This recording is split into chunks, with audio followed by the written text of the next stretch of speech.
Hey everyone, Sycra here, and welcome to another episode of the Psychological Problems Podcast. And today I'm joined with Flavia. Hello. And Bob is suffering from mouth ulcers. We found out that they're mouth ulcers, not mouth herpes. Yeah. So I think the doctor said it was herpes at first, and then another one said it was ulcers. So, yeah, he's resting his ulcerous mouth right now.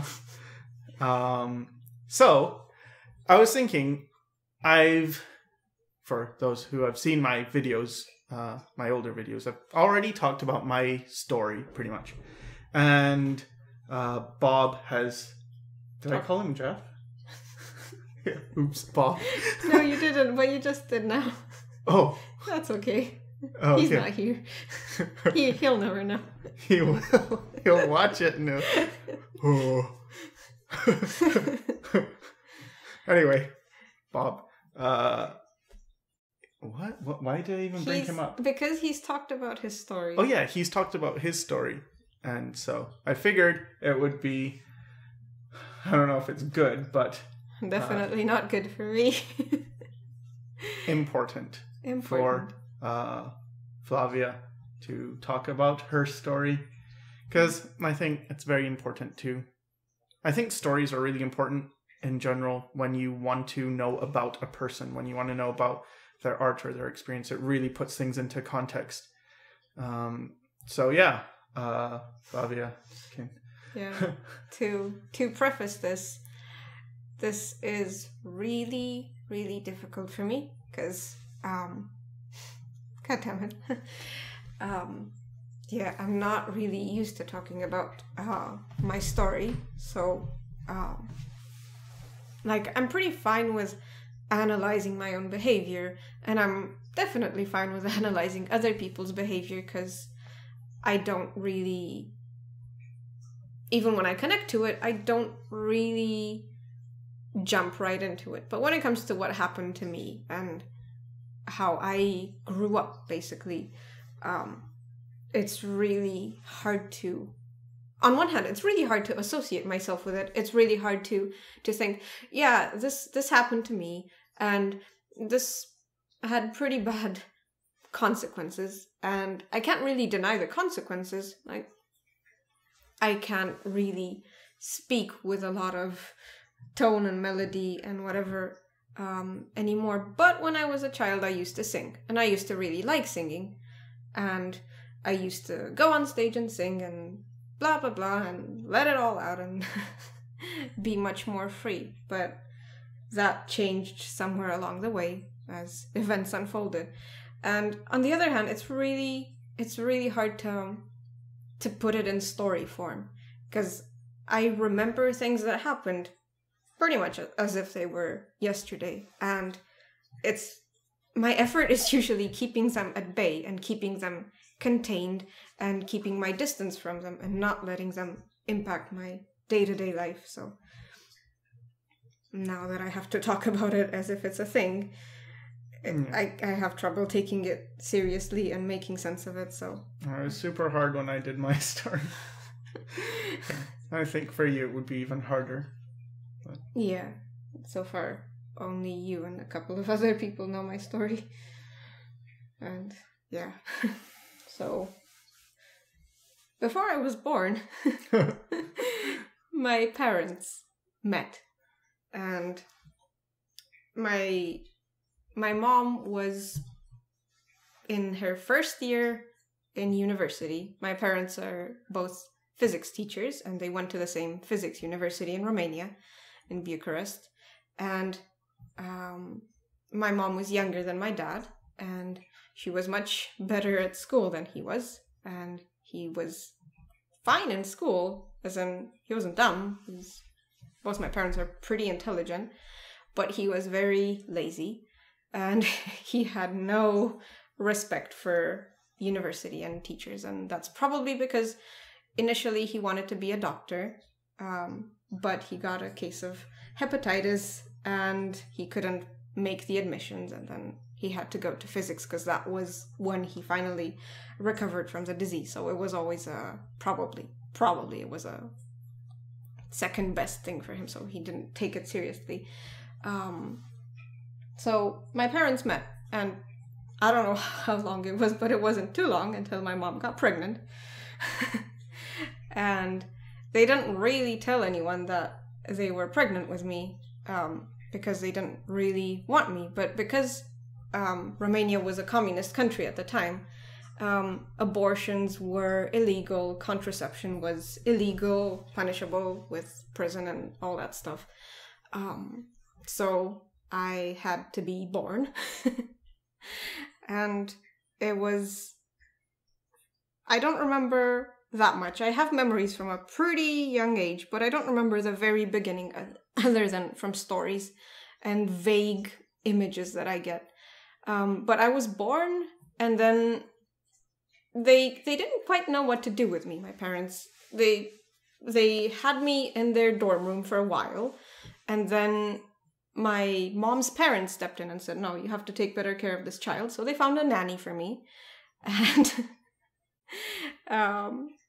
they just passed me off to the nanny, and eventually she wanted to buy me off of them, and they were going to agree from what I hear, but then my grandparents stepped in and said, no, we'll take her. And your grandparents on which side? My mom's side.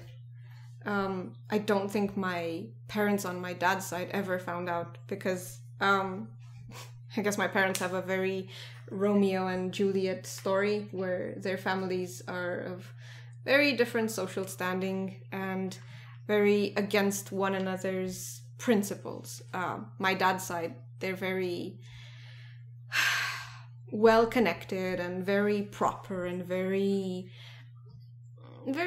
status oriented, whereas my mom's parents were much more down to earth, and both my parents of grandparents were very hard working people, so at least they had that in common.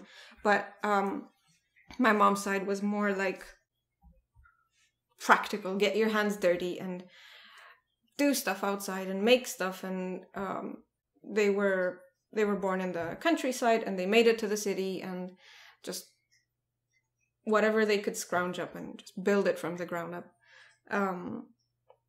So it was my mom's parents who took me in, and initially my dad's parents took me, but then they got tired of me pretty quickly. So that was one of my first memories, is being in a car screaming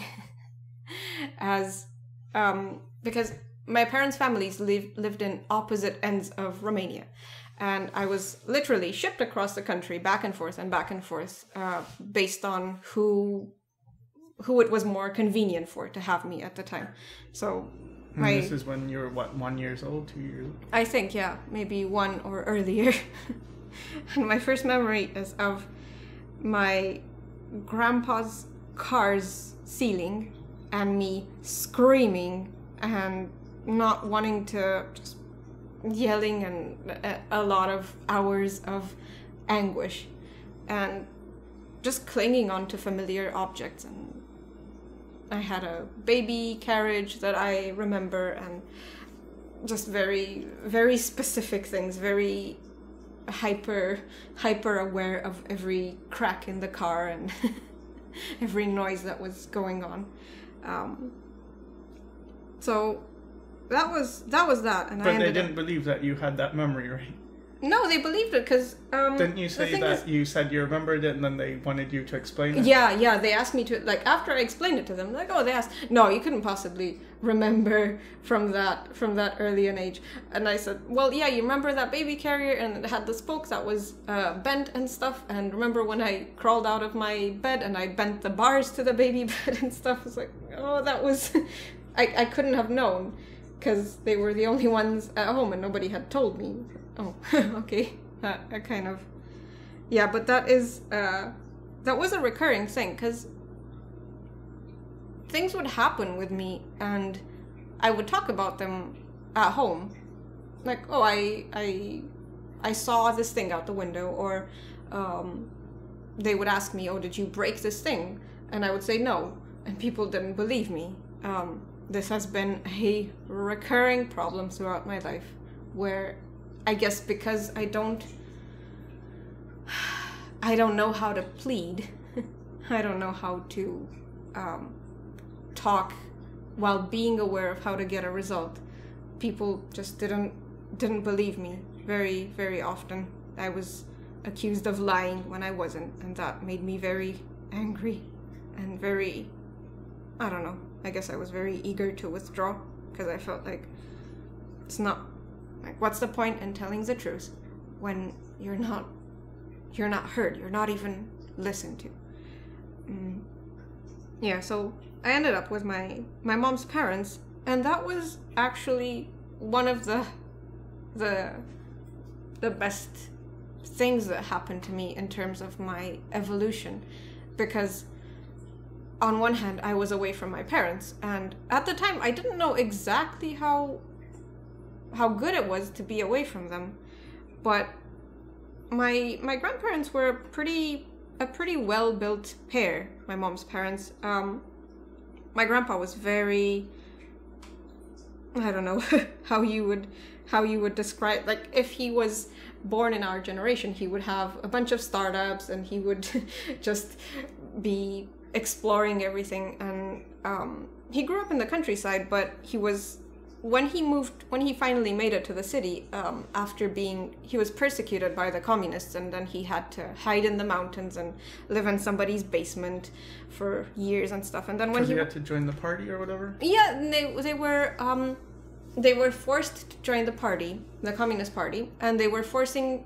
everyone with a number of animals or a number of like a size of a plot of land. They were forcing everyone to hand them over and go on working in the very farms that were created on their demolished houses and stuff. And it was very, very oppressive.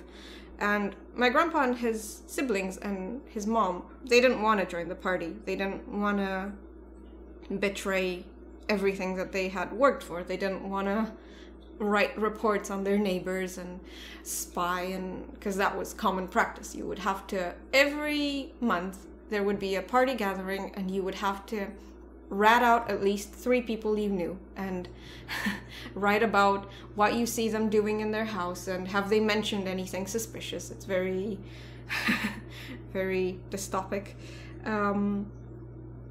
But yeah, so when he made it to the big city, he started learning a bunch of things. He was crafting these little, like, charms that people would wear on holidays. He did cell animation, just learned it on his own. And then he went to painting classes. He was just very, very eager to learn. And I had that in common with him, which was very, very good for me growing up, to have somebody to bond with over good stuff. Like, he would tell me stories when I was, they wanted to put me to sleep, right? So he would tell me stories, and he would come into my room, and I would ask him, tell me about how electricity works, tell me about the telegraph. Oh, I already told you about how electricity works. Yeah, but you didn't explain this, you didn't explain why sometimes, yeah. So he would tell me these stories, and then eventually he would fall asleep. And then I would march into the kitchen victorious. I put him to sleep. And that was very, very good for me to be able to just freely learn, because learning is one of my most important things that I have. I like learning about even things I'm not particularly interested in. I can't help it. It's still, like, if I'm eating and I've got nothing else on my mind at that moment, I'll read food labels. And I can't help it. It's like, oh yeah, and then I'll look something up. Oh, I didn't know this. Oh, what are they putting in food nowadays? Yeah, so my grandpa was making stuff all the time, and sometimes he would make toys for me. Sometimes he would carve blocks out of wood for me to build stuff with at home, because I really liked building stuff, and he noticed that.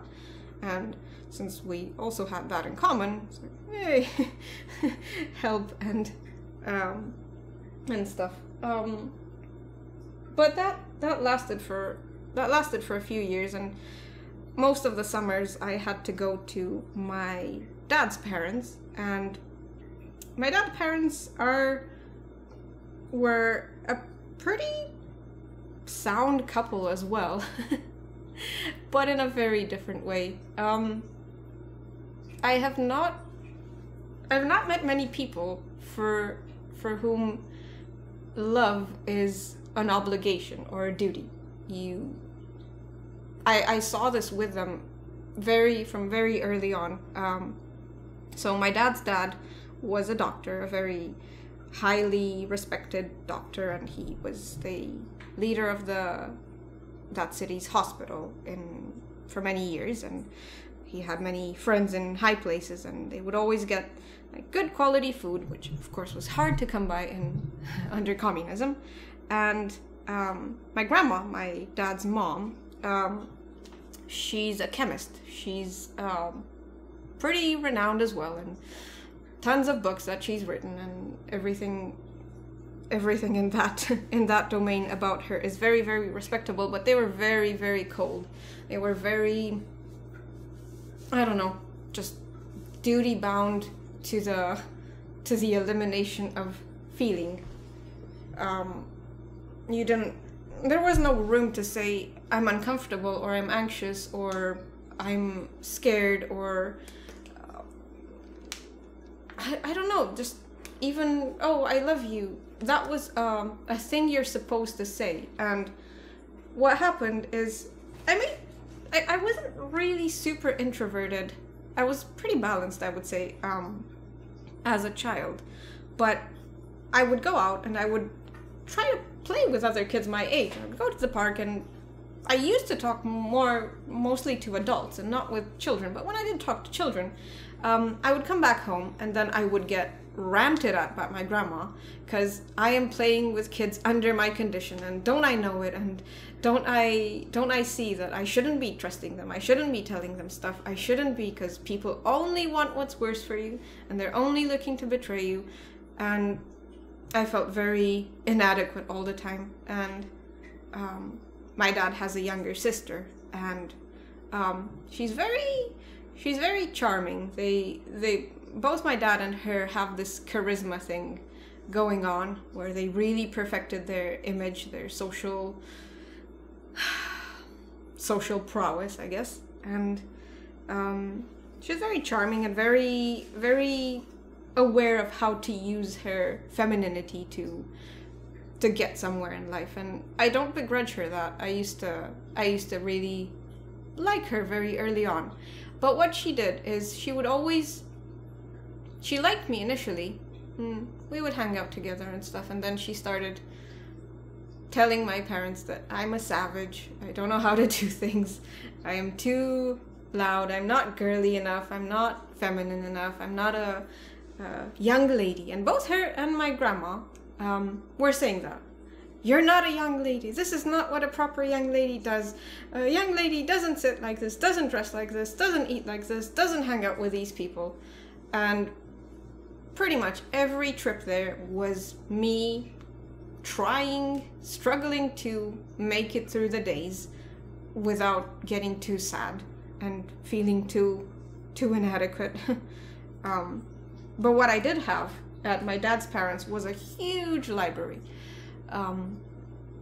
We had this room. Basically, the entire living room was just covered floor to ceiling with books. The walls were just packed, and I could only reach a few shelves. But as I grew up, I could learn more and gather more books, and I would have to steal the key because it was under lock. I would steal the key and then sneak out a book or two and read them, and make sure that whenever I heard the downstairs gate opening and closing, I would run back to the living room and put it back right where I found it and make it look like nothing happened. And just I spent my summers reading, and I spent the rest of my year reading in my other grandparents' place. They also had a bunch of books. What kind of books were they? Basically, it transitioned from, they would gather a lot of art books, and they would gather a lot of how to do this books, how to whatever. And then, as I was growing up, my parents started bringing more of their books, which were physics books. So I guess books were really my thing, and art was my very first word was Gggggh. And that's an odd word for a child to say right off the bat. Gggggh was a painting. It's actually Grigorescu. It's a Romanian painting. And my grandpa had painted this master copy, I guess, of an oil painting of an oil painting. And it's just this black-haired, bearded guy, barefoot, with a toque on his head in a forest. And that was my first word, because that was my first friend. So I would steal this painting, which for some reason I really connected with that painting, and I would just take it off the wall, and I would hide in the family dresser, in the wardrobe. It was in a long, dark hallway that was circulated, but nobody would look in the dresser. So I was always in the dresser, talking to the painting, and just Goo Gaga, and then eventually telling him stories. And yeah, that was a thing. I really liked reading, and I really liked art. I don't know if I was obsessively reading, but I couldn't help it. It's like, oh, I'll see a book, and I want to see what's in it. I want to see. It's probably obsessive. I don't know, everything, like, it seems so interesting. Granted, because I was a kid, like, oh, everything is new, but it felt like there's so much to learn, there's so much to gather, there's so much to steal, because I guess it was never freely given. Like, oh, the books were there, but I was kind of looked down on by my parents for reading so much. Eventually, when they discovered that I was sneaking the books off from their shelves, they started bribing me with books. And because by the time I got to school, I wasn't really interested in the curriculum, because most of it, like, so the school year would start, and then they would hand us the handbooks for the year, and I would read them in the first days, and then I would be done with them. For the rest of the year, I was like, no, I've been through this, next more. And I would just take physics books and stuff, and then when I asked my parents about, oh, what's a sinus function and how does it work and stuff, because I didn't really get it, and I read this book, and they would just laugh at me. And reading was just a thing I did. I don't think anyone taught me how to read.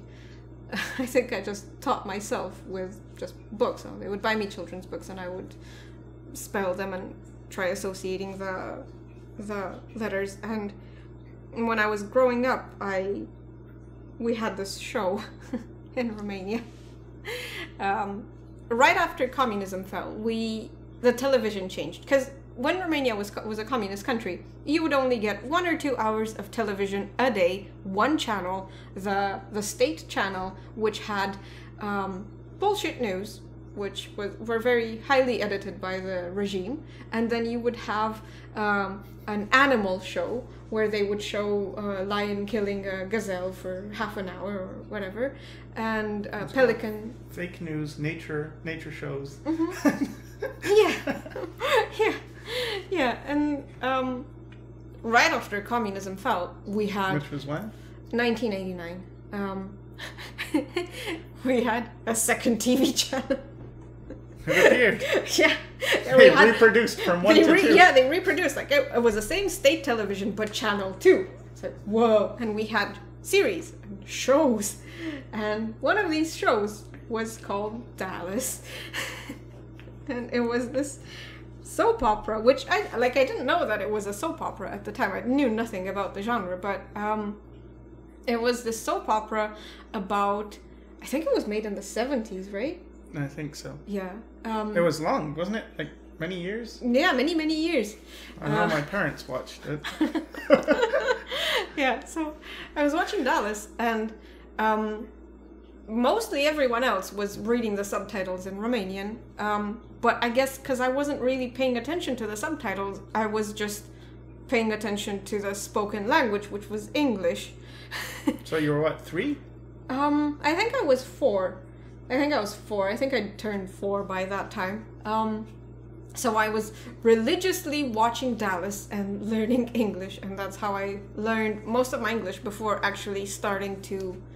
That's why you don't talk like this. Yeah, that's why I don't talk like this. And even though throughout school, for about 8 years, I've only studied British English, and I write in the British English way, I still speak like this. What was the thing your English teacher tried to say? Like, there's a bunch of funny things. I forget which ones. I forget. I must have told you the story, but I forget it right now. One was there was a band,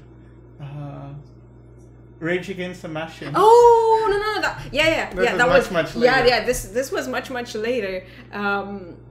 Okay, so I had a history teacher in 8th grade, and he was this freshly graduated guy, and he was a metalhead, and all the girls in my class were like going gaga over him and stuff, but I was just arguing with him all the time.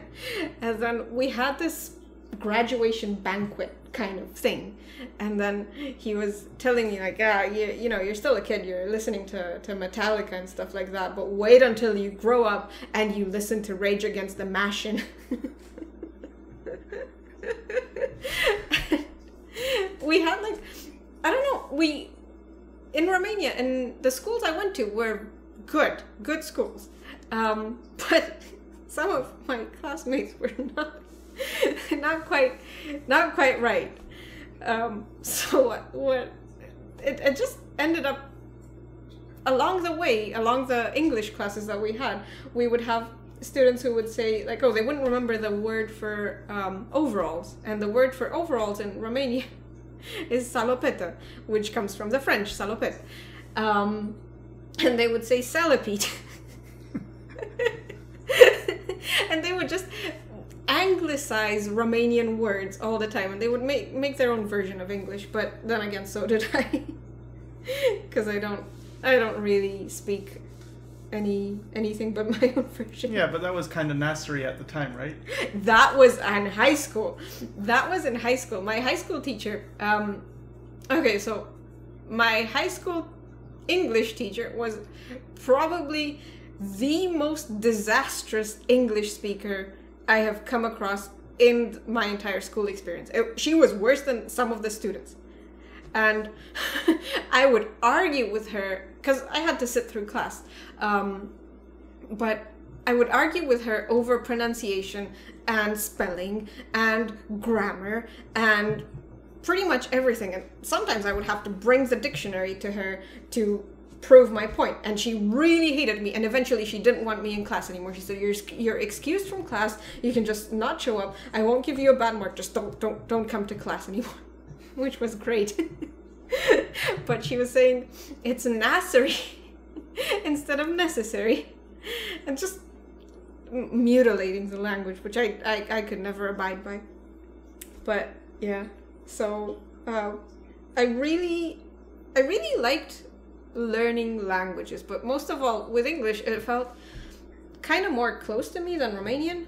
I don't know exactly why, because nobody around me really spoke English and stuff, but I was very into learning English and then teaching English to the most weird crowds. So when I was turning 6, my parents had graduated from their respective courses in university, and my dad has done had done his army service thing, mandatory army service thing, and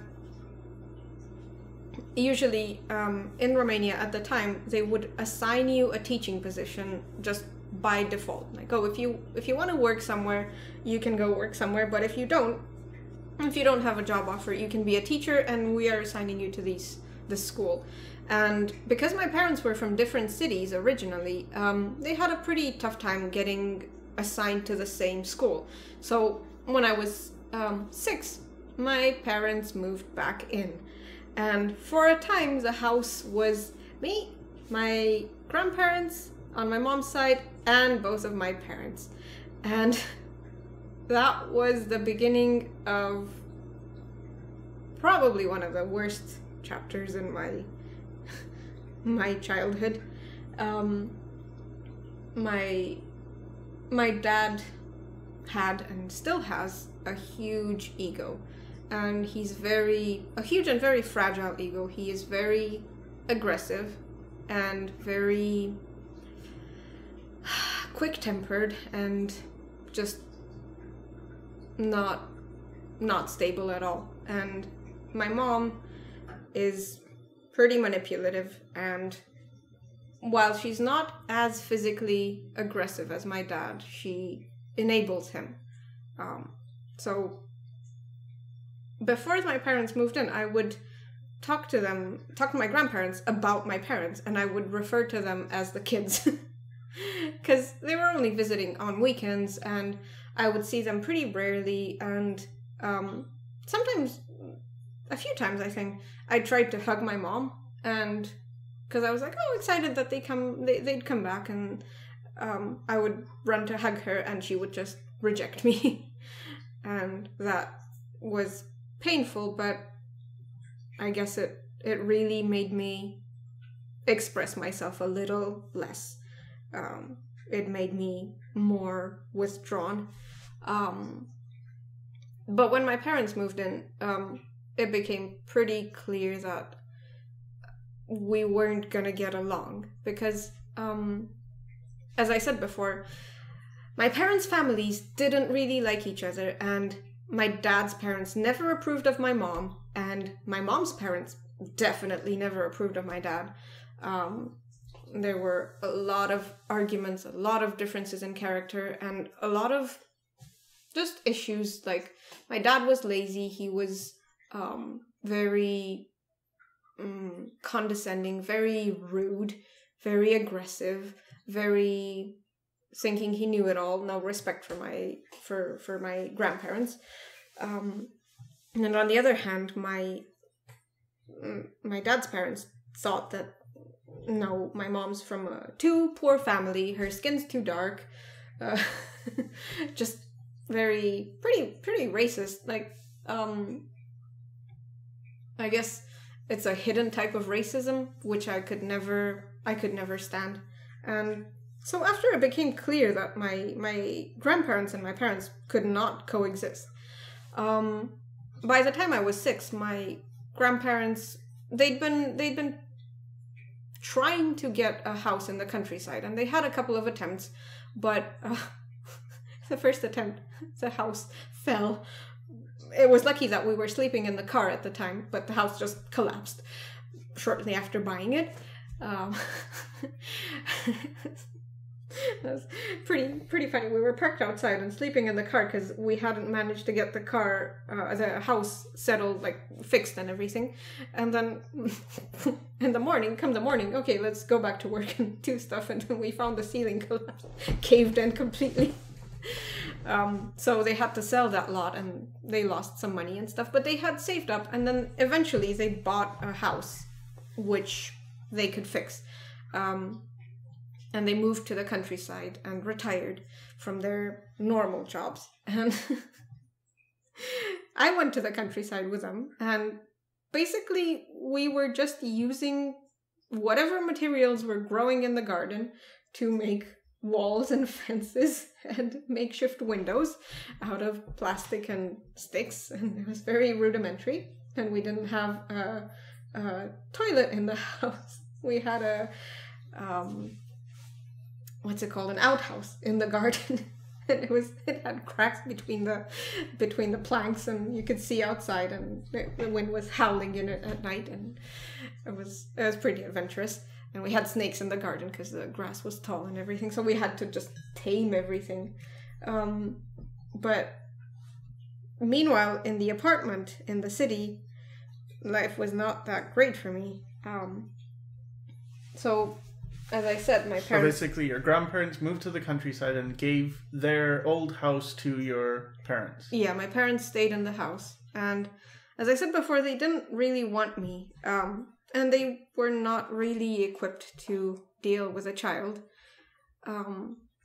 So, since my dad has such a big ego and he thinks he knows how to do some things that he really doesn't know how to do, like, I would play around, and I would, like, I don't know, sometimes I would get splinters in my fingers and stuff, and he would heat up a needle, and he would stick the needle under my nail, under my fingernail, and he said that's what helps, that's what disinfects it, that's what makes it, and he would stab my fingertips, and just hurt me, and it never mattered how much I screamed.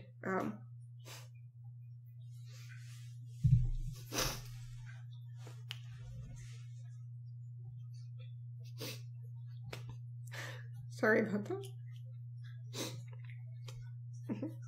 I thought I could do this with a straight face, but I guess I can. Yeah, so he would just burn me. And after a while I just turned numb. I still can't feel heat up to my elbows. I can't really feel stabbing pain, and I can't really feel heat as a result of all that. And there was other stuff going on. Part of it was my dad, and part of it was my mom, and part of it was them together. Like, they started to bathe me because they had to, and they would bathe me with almost boiling water, saying that, no, that's what cleans you best, that's what, and again, it didn't matter how much I screamed, it didn't matter how much pain I was in, and they didn't take me seriously. And I just remember if I screamed too much, they would hit me, and if I didn't scream, they would burn me. And I suppose after a time I don't know, I gave up. I don't know, I numbed out, I guess, in many ways. And my mom had a different arsenal. Whenever I got my dad angry, either because I was asking too many questions, or asking about, oh, what does a word mean, or how do you do this, or I don't know, just eating too slow, I would get beaten up, and then he would get mad, and then my mom would come to my room and tell me to go beg him for forgiveness on my knees, and I had to do it. So a lot of my childhood was spent between retreating into my room and stealing a book and reading and stuff like that, and avoiding my parents and dealing with my parents and getting beaten up and dreading the summers, dreading the hatred, dreading the cleaning the blood.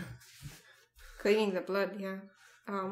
My dad beat me up a lot, and the last time was, I think I was almost graduating from high school. I think I was in my last year of high school, and by that point we had 3 cats, and my history with cats and animals in general is a bit longer, but so we had 3 cats, and we were giving them vaccinations and meds and stuff at home, and of course, as usual, he thought he knew how to do it best, and he was being very rough with them, and he was just hurting them to, as he was saying, make them stand still, but they weren't standing still, they were just squirming and trying to get away and screaming, and he was asking me to help him, and I said, no, if you're gonna hurt them, I'm not helping you, I'm not, just let me do it, I can do it. By that point, I'd learned how to give them meds and shots by myself, and he said, no, do it, and then he hit me, and then I lost it, and I hit him back, and I broke his glasses, and then all hell broke loose. He'd broken my nose before, and broken my lip and stuff like that, but that time it was pretty much, I don't know, movie style. So eventually I managed to crawl back down the long hallway into my room and lock the door, and then my dad was very angry, and then my mom came to me and kept banging on my door until I opened it, and then she was wiping the bloodstains off the wall, and the first thing she said to me was, you made him so angry, how could you? Got the walls are all dirty, and he's so angry when he sees it, I gotta clean it up. He's just wiping the stains.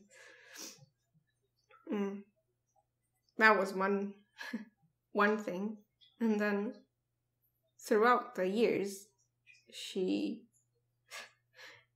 was very, very good at sabotaging my self-esteem. She would write stupid with permanent marker on my, because after the communism fell, we found permanent markers. The West had sent us cultural tools, and my mom wrote stupid in big letters with unerasable marker on my room door, and she would write stupid on every page of my school notebooks, and she would number them, and I would have to go to school and just every page of every notebook was marked, and she would just get, my parents, they don't really get along that well. They've been together for many years, but they don't communicate well. There's a lot of drama and manipulation and aggression and stuff. My mom never got hit, but I was the one who got all the beating. And they often used me as a conduit for their arguments. Like, they would be on each and one end of the house, and go tell your mom this, and go tell your dad this, and no, go tell him this, no, she did this, and how can you even say that? And both of them were just dishing their anger out at me, and then when they met each other, they were friends again. They were fine, and they'd already solved it, and I just caught all the tension and all the garbage, I suppose. But shortly after my parents moved in, I thankfully got into school because I was 6 already. That was a relief to be out of the house. Just going to school and learning, even like as much as I could, and it wasn't terrible. I didn't like the cruelty that some kids had, and I think in 2nd grade it was that we had this like I guess, arts class. Sometimes we would paint, and sometimes we would make stuff out of modeling clay and whatever. And I'd made this this scene with a guy on the couch in front of the TV, and it had like a floor lamp and stuff. And one of the kids just saw it and grabbed it from my desk and then just threw it on the floor and stepped on it and squashed it. And I hated that. They were doing that, not just to me. I wasn't really bullied much, I suppose, because I was fighting back. If I was, but it was mean. They were not really nice. They were not really nice to each other, and I couldn't find much emotional connection there.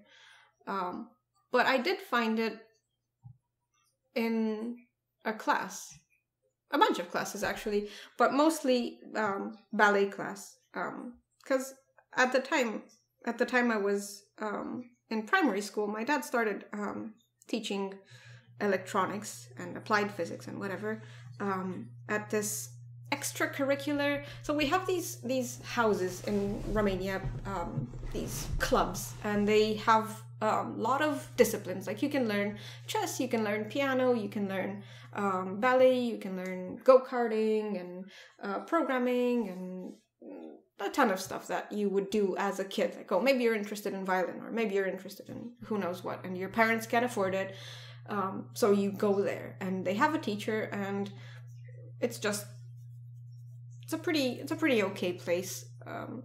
It's a cultural center, I suppose you'd call it. And one day after school, I think it was one of the times that, yeah, I think it was the time after that kid had squashed my sculpture, that I went to my dad's teaching place, but I would never go to hang out with him. I would hang out with some of his colleagues. I would go to programming class. I would go to listen to the piano class. I would listen to the bands, just other things, so I wouldn't be around him. And then I went to the ballet class, and the teacher was nice. She was really like, oh, calm down and take a seat, and here's a glass of water, and I don't know, I suppose the thing you would go to a parent to, or you would go home to your parents, and then you would tell them that you had a bad day in school, and they would console you and give you a glass of milk and comfort you and stuff.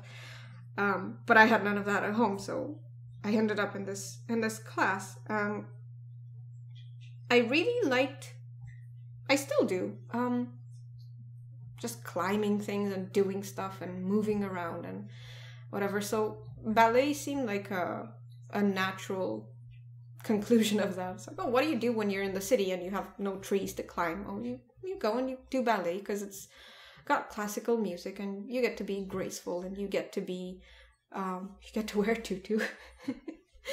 And,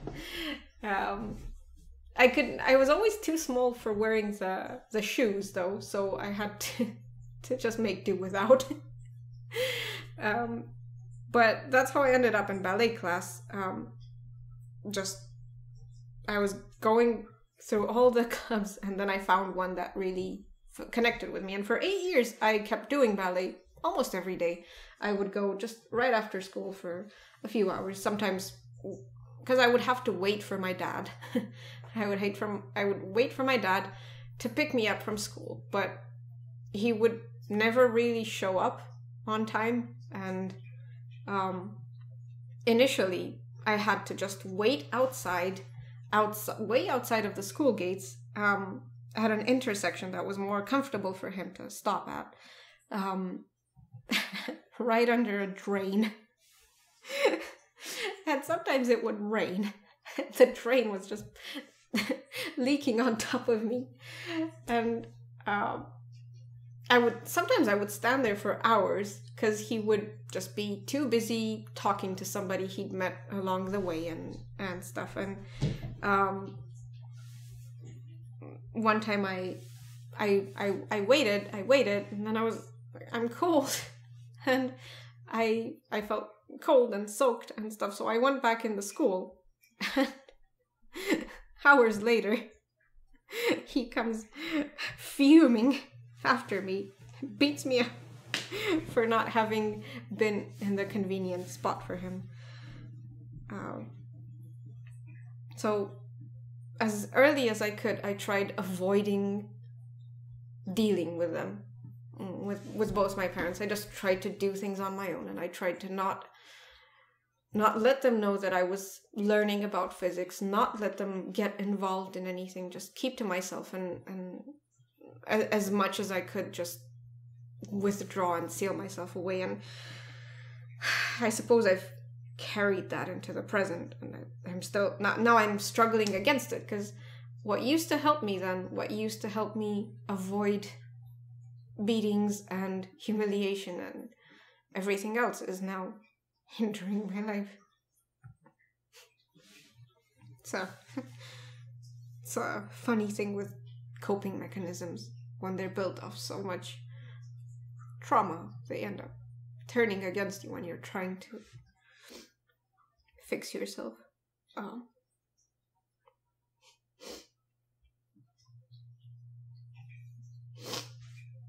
So, and there was a point in primary school, I think I was in 3rd grade maybe, where by this point I was already afraid of my own voice in a way, because, as I said, I used to like singing. I used to be pretty normal, I guess. Pretty, just not outgoing, but I wasn't so afraid and closed off. And then I would imitate bird sounds, and I would just sing in my room and stuff. And then sometimes my mom would hear me, and she would burst into my room and just call me stupid and call me lame and call me ridiculous and just make fun of me until I stopped doing it. And I stopped doing most of the things that I liked, because it would make them react. It would make them interact with me, and I couldn't handle it. There was too much humiliation. So because of this, I started being afraid of being too loud, and I suppose you can tell from the way I'm speaking that I'm not too not too I don't know, I don't have a booming voice anymore. But in 3rd grade, we went on a school trip, and we went to the botanical garden, which had this natural lake, and the lake had a swampy part, which we visited, and then we set our picnic bags on a field nearby and stuff. And I was just, I liked the swamp, so I went next to the water, and I was just looking at it, and then I looked closer and closer and closer, and then I just fell in the swamp. And I knew I was drowning, and I was painfully aware of the stuff that was under the water level, the weeds and the garbage that was getting wrapped around my feet and legs. But I couldn't scream. My entire class and my teacher were right there. They were just turned away from me, and I was there drowning and just standing there in the water, just sinking and sinking and sinking, and I couldn't utter one sound. And then eventually, I don't know if luckily is appropriate, one of my classmates just saw me and told the teacher, "Oh, she's drowning, she's in the water, she's in the swamp."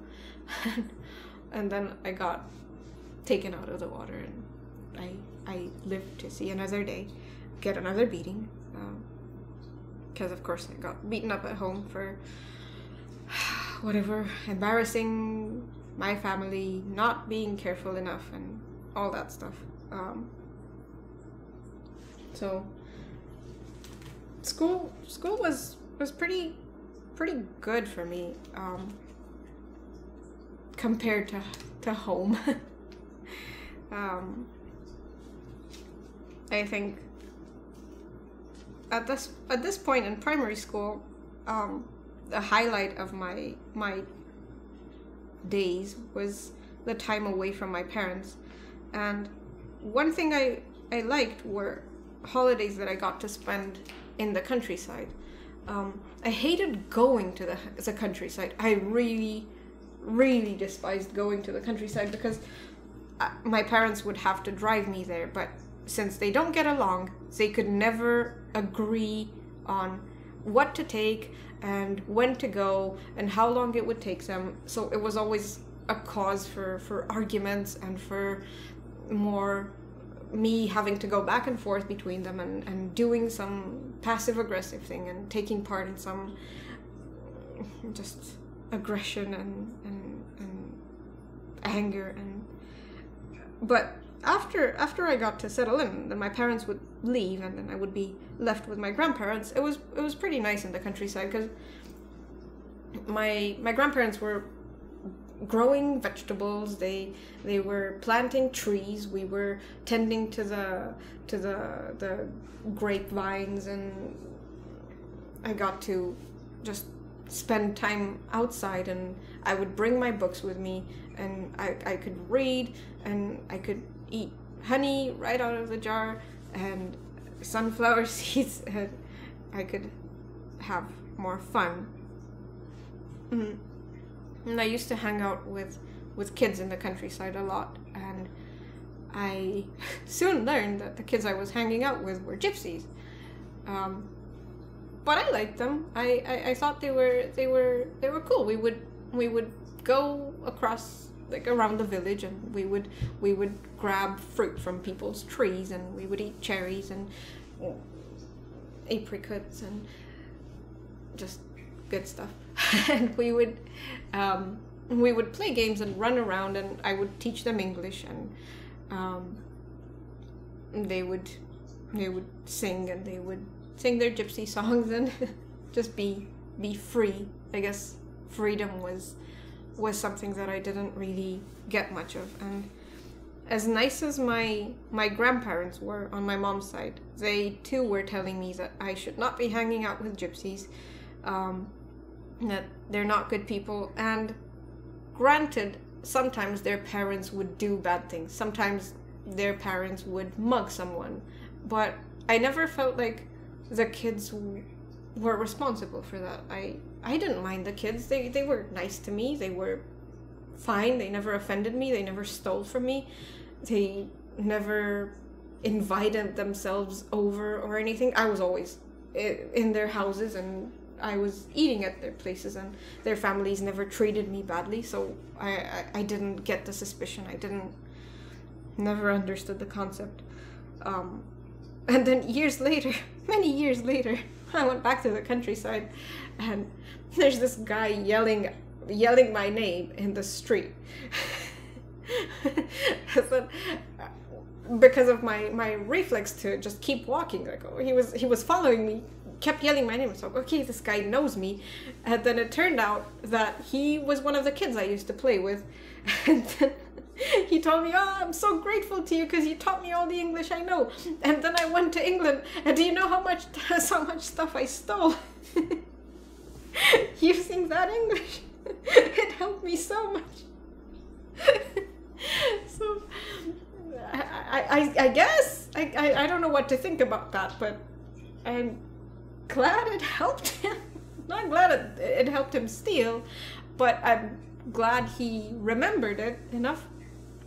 I had no idea I have impact on other people's lives, because throughout most of mine, I've just focused on them not having an impact on me, them not destroying me, them not damaging me too much. So I never had the chance to see how I am seen, or that I am seen at all. Usually being seen meant I would get beaten up, and that was something I desperately tried to avoid. But yeah, the gypsies in the countryside were fun. Were fun to be around. And then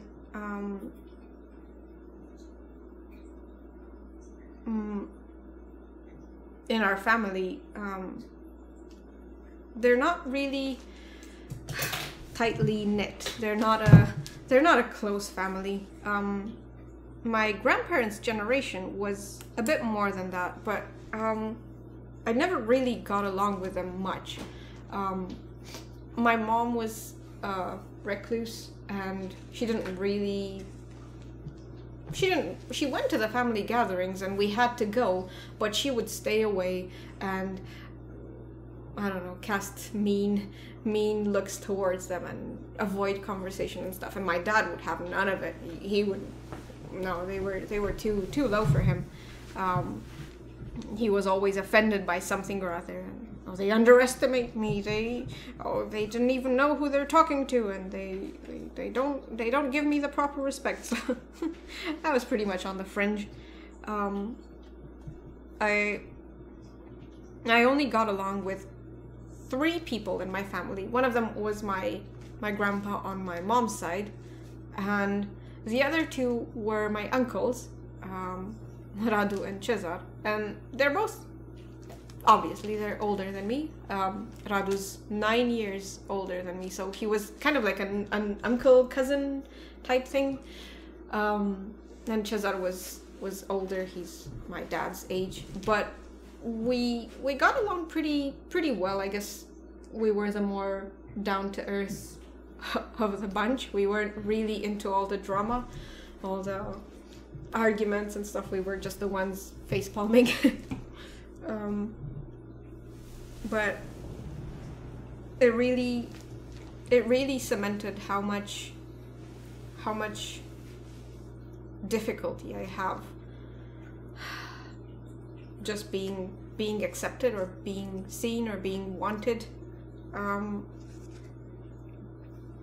Was always a source of trauma throughout school. I think when I started out, when I was really small, I drew. I suppose any kid draws. And I mentioned on previous videos that I would draw ducks in combat boots, and that was a thing that I did.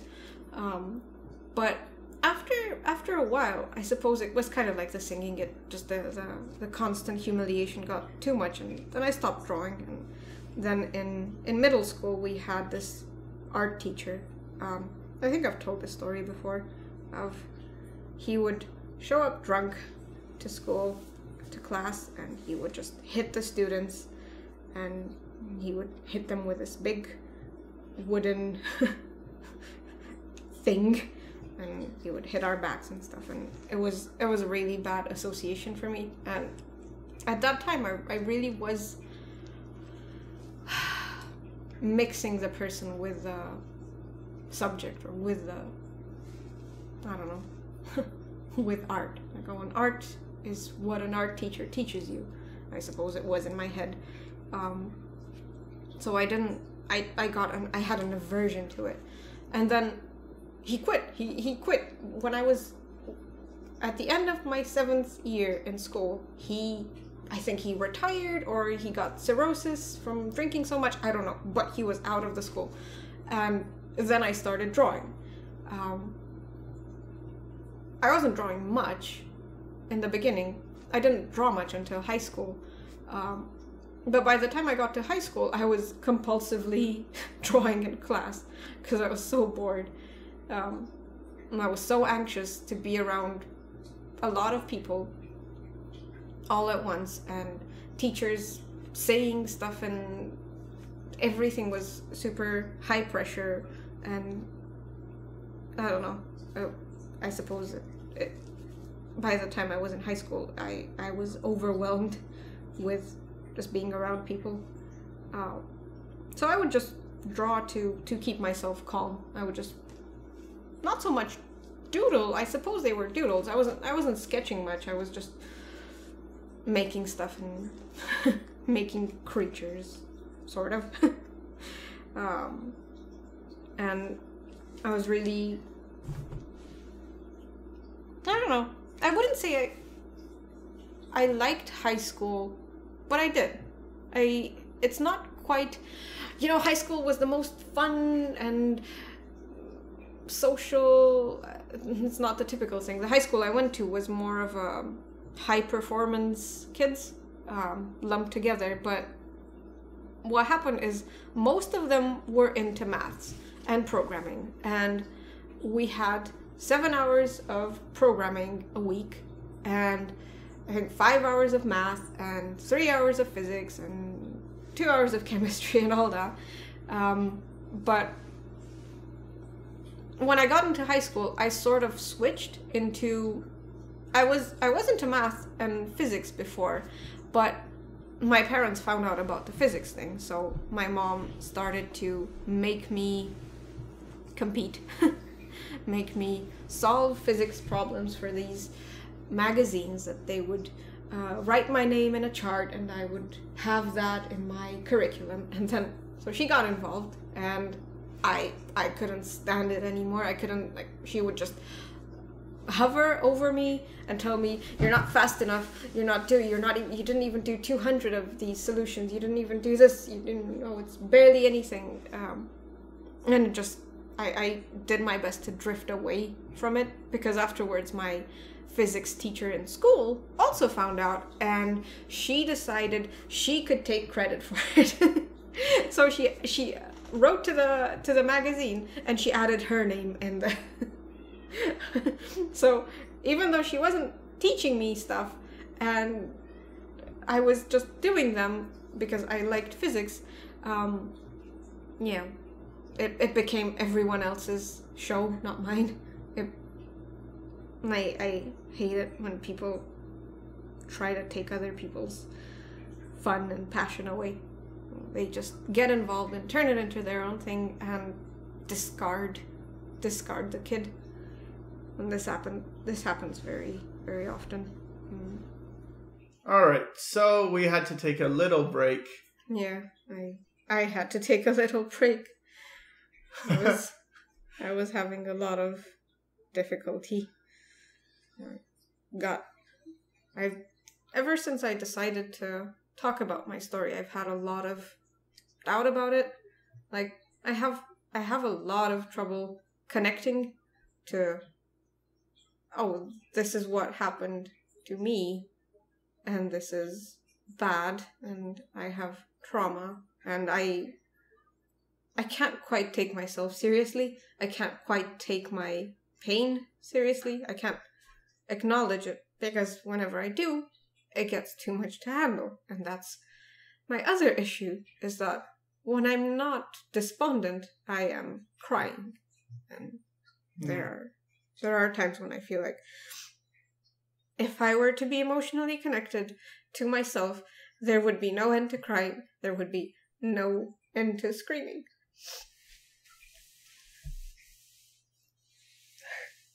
God damn it. It's okay. I cannot do this properly under any.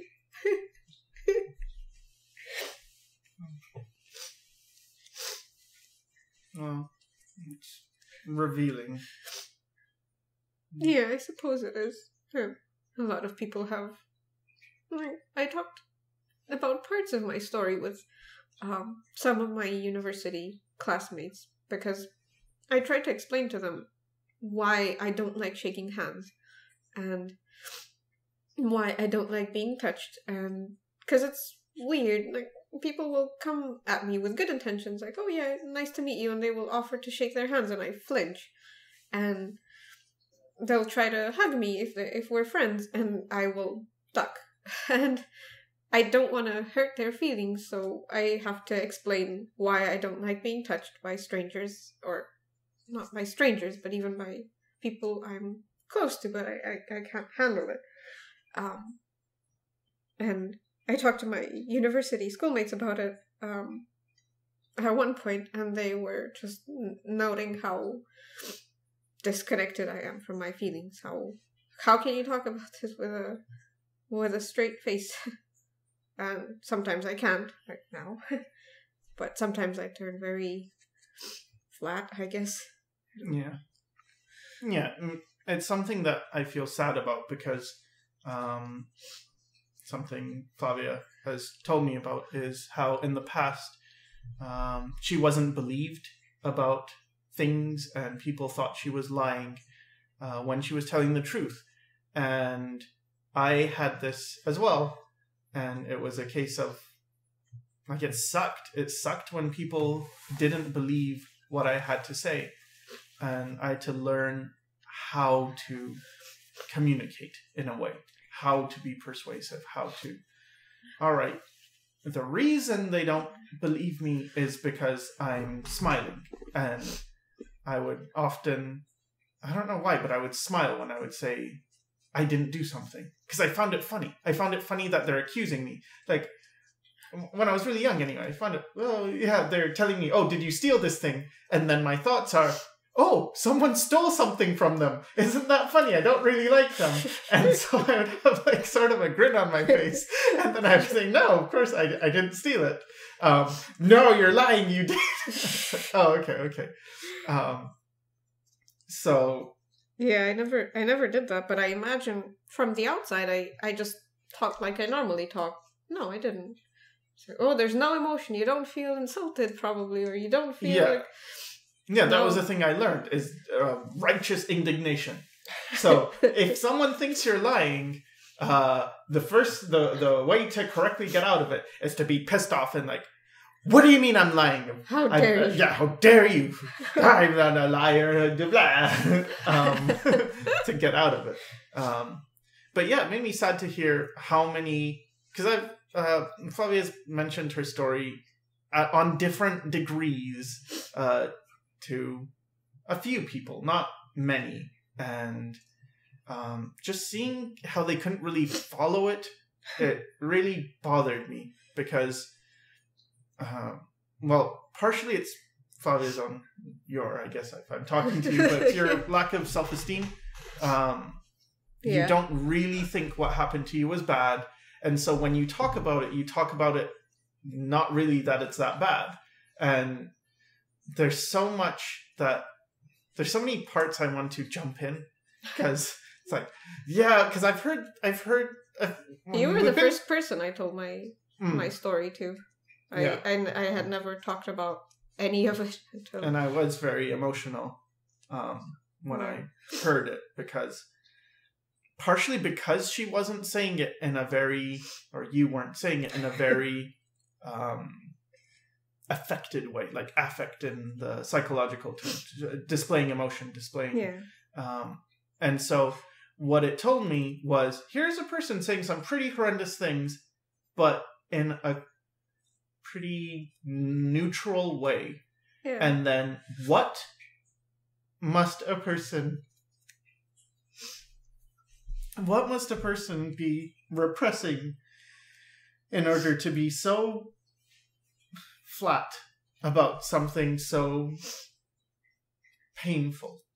And for me it was, oh, okay, I had to make the second step, which is not just listen to how she's saying stuff, but listen to what she's saying it, and then, okay, and this is being said with a straight face. Because sometimes people do this and they get it wrong, where they'll look at someone and that person will say something really bad, but they'll be laughing or they'll be saying it in a very neutral way, and they'll interpret it like, oh, so that must not have happened, because if that was real, you wouldn't be laughing about it. But it's exactly the opposite. It's so bad that they either, in Flavia's case, she became numb and was, pretty much just squashed into a very monotone, not exactly monotone, but more flat way of speaking. Or they can also go into, it's almost hysterical when they're saying things bad, because it's touching on too much. And so anyway, I feel, I don't know, it's stupid, but I feel, that's not really stupid. Anyway, I feel like I really want people to see her the way I see her, and see her story as it really is. And I don't know, that probably puts too much of that's probably a huge burden. Yeah, I know I'm not doing I'm not effective at telling my story. But on the other hand, in my experience in dealing with people in mental hospitals, I've met a lot of them who are also numb and who are also, especially with schizophrenia, what happens is you get a flattening of emotions, and I've seen and worked with a lot of schizophrenics, and I had almost no trouble getting it. I guess because I know what numbness is and I can see behind it. I don't really, and even with your videos, when I first saw your videos, like everybody was saying, oh yeah, you know, you're happy, you're jolly, I don't know, just look at you, full of life and full of life and passion. And I was like, you're so depressed, you're so sad, you're so, oh no, you're so. And you did this video where you were talking about how you don't show your face on videos, and you were doing accents, and I was like, you are so depressed. Are you on meds? Are you on anything? Are you okay? And people were like, oh, you're so cute and awkward. And I was like, you're gone, where are you? No. I have a lot of, I don't know, my thoughts and emotions are very, very jumbled up, and I've tried really hard to tell my story in an organized way, but it's very difficult because it's all in my head at the same time, and when I take one event apart, it's connected to everything, and here's how it is in the present, and here's what happened, and I don't know. I get super confused, and then I get doubtful. It's like, oh, is anyone gonna get anything out of this? And the parts that are really bad, you haven't even mentioned because you have a lot of difficulty talking about those things. Yeah, it took a year almost until I told you. Something from the first, like that. Yeah. The stuff I'm talking about is my interaction with animals and cats, especially because I really like animals. I don't know. I feel comfortable around them, and I suppose to some degree they feel comfortable around me because I kind of understand them. Like, I'll hear a cat meowing or just sitting in a particular way or walking in a particular way, and I'll know what that implies, and oh, their kidneys are hurting, or they're gonna throw up, or whatever, and I'll see a deer, and people in our town are afraid of the deer, but I'll go and I'll end up petting the deer because it's like, oh, that's what you're doing. You're coming here to be pet and to be hanging out and stuff. And they're not that scared of me. And the same for dogs that people find aggressive. I've been bitten by dogs when I was twice. Once when I was small and once when I was in high school. But it never came as a surprise, and I was never, I don't know, too traumatized by it. Because in one of the cases, I realized afterwards that I was making a threatening move. And in the other case, the high school one, their owner had let they were guard dogs, 2 Dobermans, and their owner had left the gate open. So you have 2 aggressive dogs that are trained to defend and to bite and to bark and whatever, and they think the street is their territory. So of course they would come after me. Of course they would bite me. Of course they would whatever. So I dealt with it. Like I shooed them away. I hit them with my jacket and my bag and stuff, and they bit me and they bit my leg, and then I went to the hospital and got my shots, and that was that. And I had a mark and a bruise. Okay, but I've always felt at ease with animals, and because my grandparents moved to the countryside, we had like a fully fledged farm, and we had initially we had a horse, which my grandma's brother had gifted to her as a moving-in present, because I suppose that's what he thought they needed. But we didn't have a stable. So what we did is we gathered the hay from the field, from other people's fields, because we hadn't even had the chance to plant our own wheat to gather our own hay.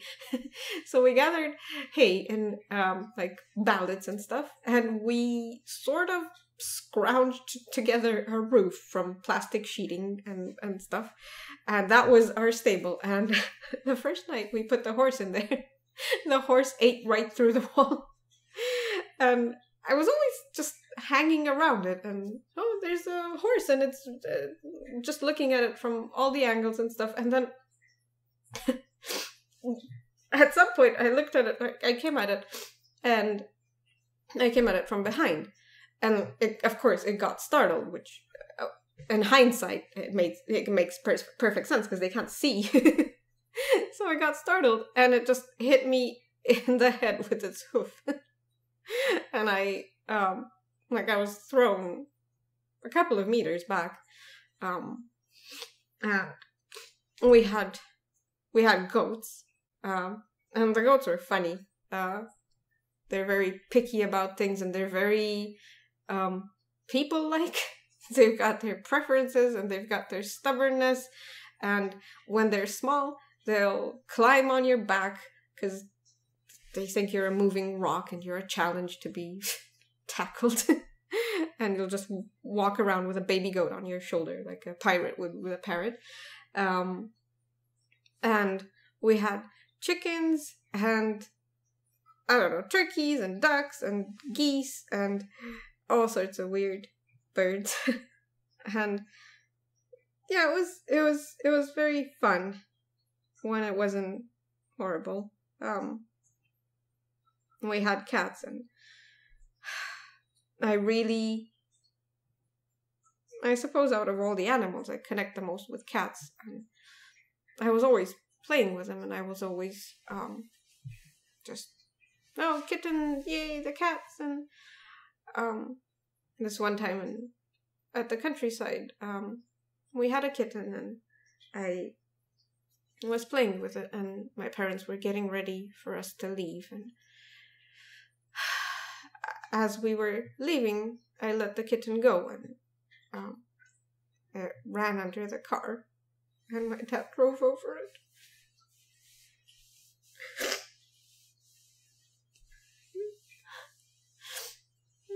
And my mom kept screaming at me, just, it's your fault, it's your fault.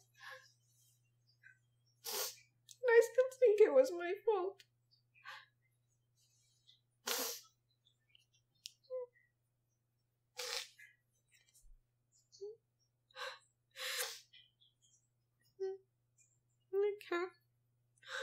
I can't shake it. It's not the only time it was like that. When I was in high school, we had cats, and there was this summer, and in Romania people abandon cats a lot, and dogs, and they will just throw the animals in the street, and sometimes they're just crushed by cars, and sometimes they starve, and sometimes people hurt them. I found, on my way to school, I found these litters of kittens. 3 kittens one time and 2 kittens one time, different bushes, and I took them home with me, and they were really tiny. One of the sets was just 1 or 2 days old, judging by the eyes and the state they were in, and they were just crying in the bush. Got them home, and then a couple of days later, I heard 2 other kittens meowing from a dumpster, and I jumped in the dumpster, and I dug through the trash until I found them, took them home as well. So I was studying for my university admission examine. I was taking care of 7 kittens, 2 litters of 2, and 1 litter of 3. And I was feeding them every couple of hours with a syringe and with milk, and cleaning them and trying to keep them warm. And because I was also going to school, I had a pouch made for them. Like I just made it out of, I think, an old hat, an old toque, and I just put a belt to be able to wear it as a bag. I took them to school, and I was feeding them all the time, and eventually they got, because their immune system hadn't developed, they got sick, and I couldn't do anything for them, and they got sicker and sicker, and then one day they just started dying.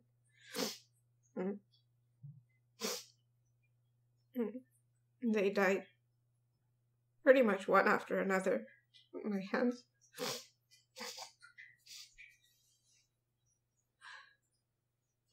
I tried so hard to rescue them, and I could only rescue 2.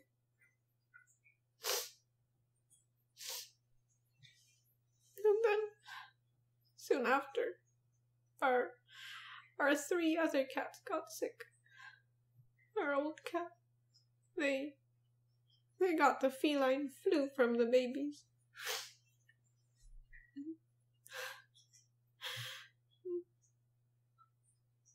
They suffered so much.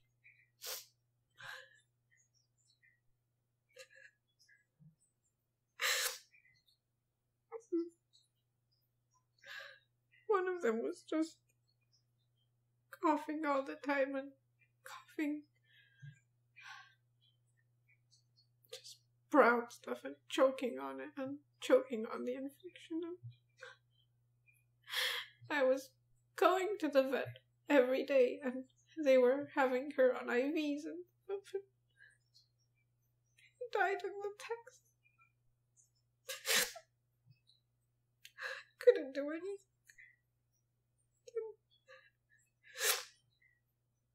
I got back home, and then my mom was just hitting me and kicking me and screaming that it's my fault. I couldn't deny it. I brought the kittens in, and I couldn't take care of them. But then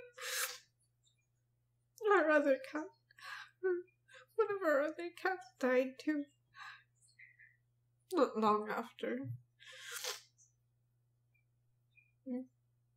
I can't. I don't know. I don't know what I should have done. I just wish I could have done something better, more. With dogs. There was this stray dog. Romania's pretty much full of stray dogs. People who have breed dogs, they just let them run around and have puppies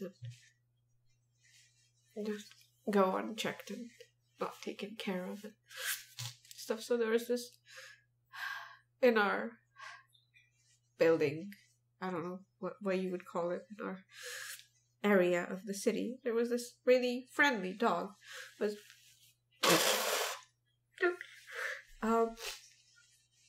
was this really friendly ginger dog, and he was just the happiest dog ever, and he was just not aggressive at all, not just wagging his tail and playing with everyone, and I really liked him, and people were feeding him and stuff, and then he got sick, and he got sick with a disease that is supposed to be pretty much fatal all the time. But people didn't know that. But as soon as he got sick, everyone just abandoned him. Nobody was feeding him anymore. I was like, I'll take him to the doctor. Will anyone pitch in for his treatment or whatever? Nobody cared. Nobody. Just, he was sick right under their window. They could see him all the time. Nothing, no reaction.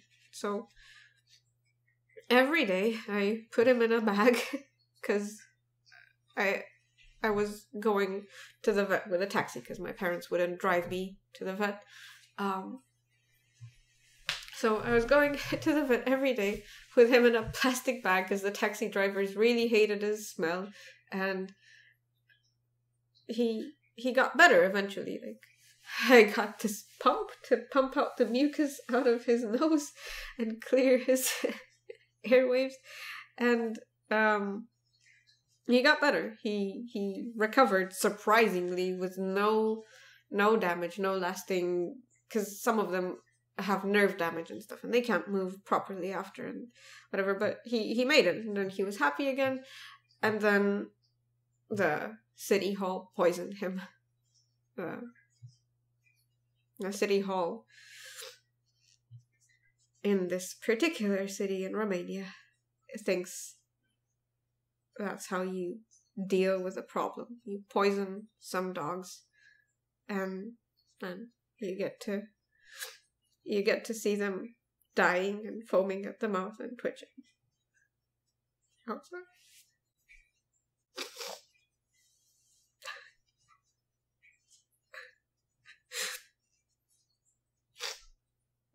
So I don't know how much point there is to this, but I suppose it's important if I feel this bad about it. But yeah, I can't really help but help. I go, I'll hear a kitten meow and then cry for their mom or whatever, and I just have to. I have to go and rescue it. And I have my old cat. I've had him for 9 years now. His name is Sycra, which means the cat. And I found him in Bucharest, just lying almost dead on a rock in the sun. And as I said, I've rescued cats before, dogs and stuff, but with Sycra, it was very his temperament really matched mine. Like, he's not overly active. He's not the most playful cat ever. He will play. He's pretty serious, and he's pretty clever for a cat. And he will adjust. He adjusted very, very well to me. And initially I was gonna find a home for him, but I found that I couldn't. I just couldn't give him away. I couldn't. No, this is my cat. This is my cat. But yeah, the animal stuff has really taken a huge toll on me, and I suppose to some degree I understand animals a bit better than I understand humans. I don't know if that's good or bad to say for a psychologist, but I guess it is what it is. I don't quite remember where I left off in the chronology of my story. You were talking about your teacher in school and the contest, I think. Oh, yeah. Around that period. Yeah. So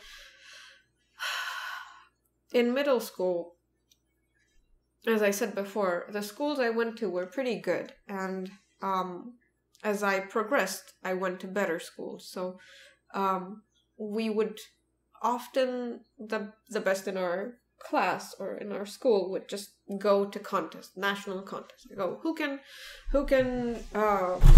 solve this many physics problems, or who can write this good whatever essay on this given topic and stuff.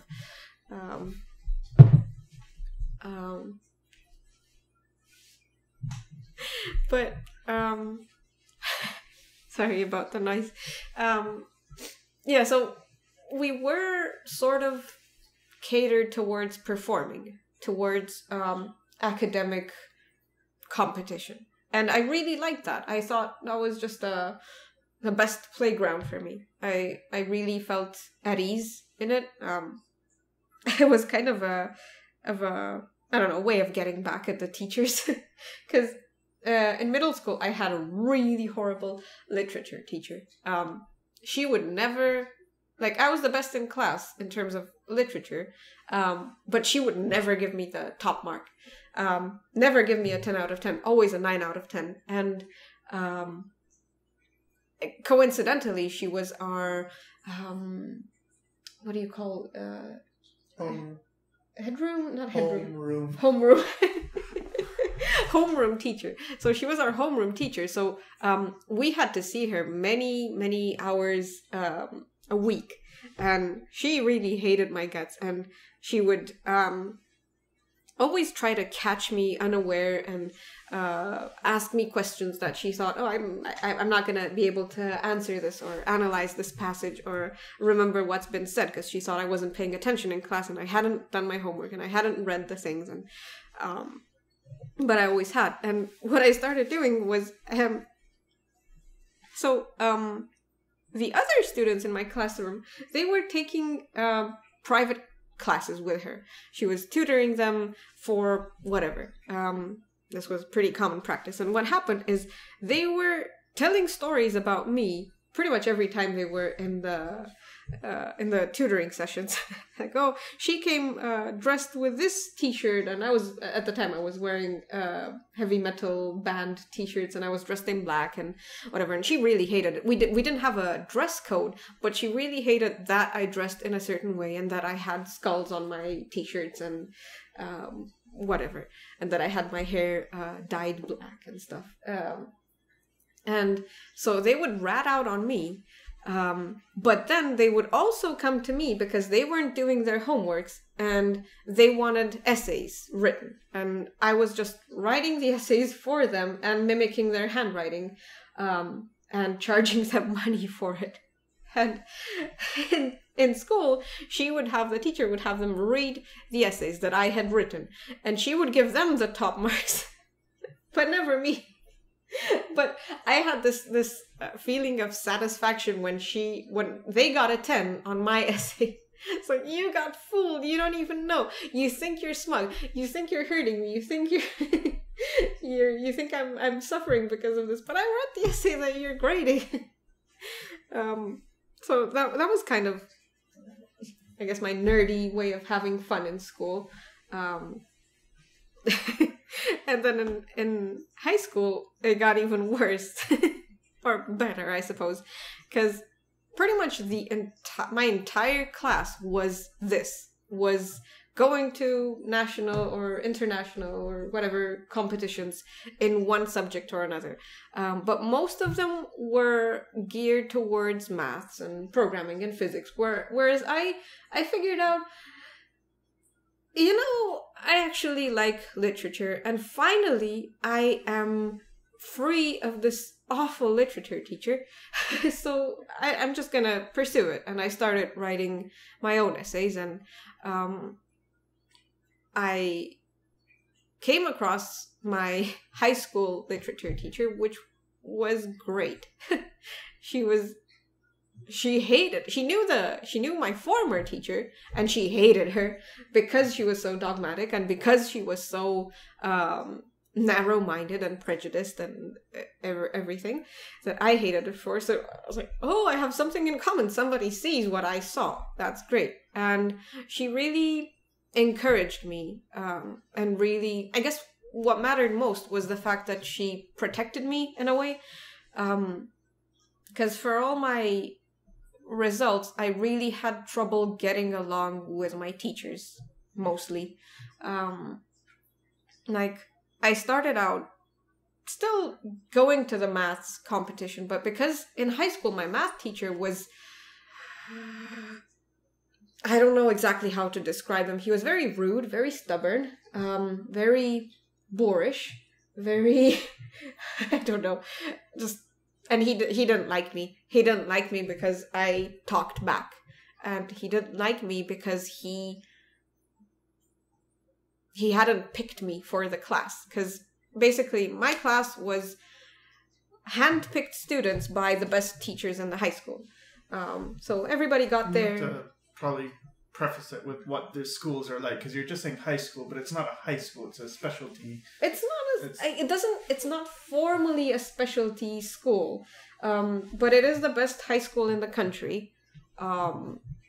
And the, like, achievement-wise, it's pretty much been the top for many years. But for my class, they just did this weird mutant kids experiment. Just picked us from other schools. And for me, I think nobody picked me because I didn't have connections. I didn't have previous experience, but I just wanted to get in that class. Because that was the best one in terms of results. And because he hadn't picked me, because I wasn't his student, he just didn't like me. And I didn't like him. I didn't like that he was loud, that he was rude, that he was trying to make jokes, but it was always at the expense of the students, and they were very crude. They were very, like, he was talking to a girl and, oh, what, you put on 3 pounds, or you came to school wearing your mother's hairpin or something. Just very, very offensive, and he thought he was cool. So what my literature teacher did was basically fight all the awful battles for me. Because my thing was, I don't know, I wasn't comfortable in class. Not because of my classmates, but I felt too constricted. I liked reading, but when I did read my books in class, I would always get scolded for it. And eventually I just started skipping class and hanging out in the school library and reading there and eating the cookies that the librarian was baking. So that was fun. And then sometimes the teachers would just find me there, and that wasn't good because they were like, why aren't you showing up to our class, and you think you're too good and whatever. But it just got too uncomfortable. And because of my teacher, I did not have to worry about it too much, and I could just go ahead and read and draw and paint and rest. In high school, I had my first breakdown. Got to the point where I knew pretty much almost everyone in the school. I was, I suppose, popular in a way, but not the social kind of popular, but I would have my favorite students in different classes, and we would hang out and debate and discuss topics and stuff, having fun. And I don't know. This sounds very lame when I'm describing it, doesn't it? I don't know. I just hear the Game of Thrones King of the Nerds, King of the Nerds. kind of. I guess we were the biggest nerds because I don't know if this isn't appropriate, I suppose, to say, but we did drink in school, like in Romania. It's not I suppose in Europe in general, it's not a big deal to have beer, and beer is available at the supermarket, and I don't know, just you would study and you would have a beer and you would talk to your other fellow students that are having a beer. And I don't know, I guess we were weird because our idea of fun was we would go to the Philharmonica and we would talk about what we had read and what we had learned, and then we would go back home and avoid our family drama, and then we would come back to school and we would have our fun again. Go to our contests and be be overall just free. I suppose because I had this experience in school, I'm really an advocate for student freedom and encouragement in pursuit of your own goals and for your own development. Especially since, given the fact that I had my literature teacher standing up for me, it really cemented the idea of this. I suppose because my parents were not really parents to me, I really lacked this parental figure that will have my back and support me and just, I suppose, overlook my rough edges and see beyond them. And I'm really, really, really grateful for that. What's your teacher's name? Kojokarano. Gabriela Kojokarano. She is great. I don't know.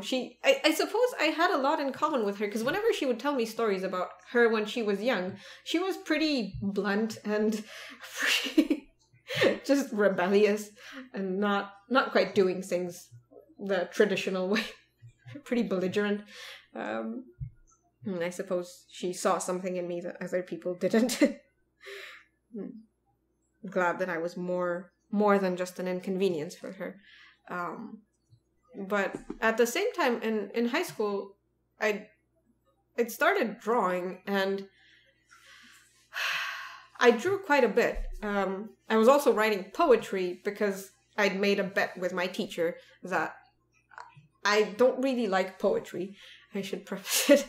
So I made a bet with my teacher that I could write poetry, and writing poetry and writing successful poetry is only a matter of form, not necessarily of substance. And sadly enough for me, I won the bet. But then, because I won the bet, she had submitted my poems to this camp, to this other contest, because that was our thing. She submitted my poems, and I was notified that I won a spot in the poetry camp out in the mountains with a bunch of people reading poetry every day, all day. So I suppose in the end the joke was on me.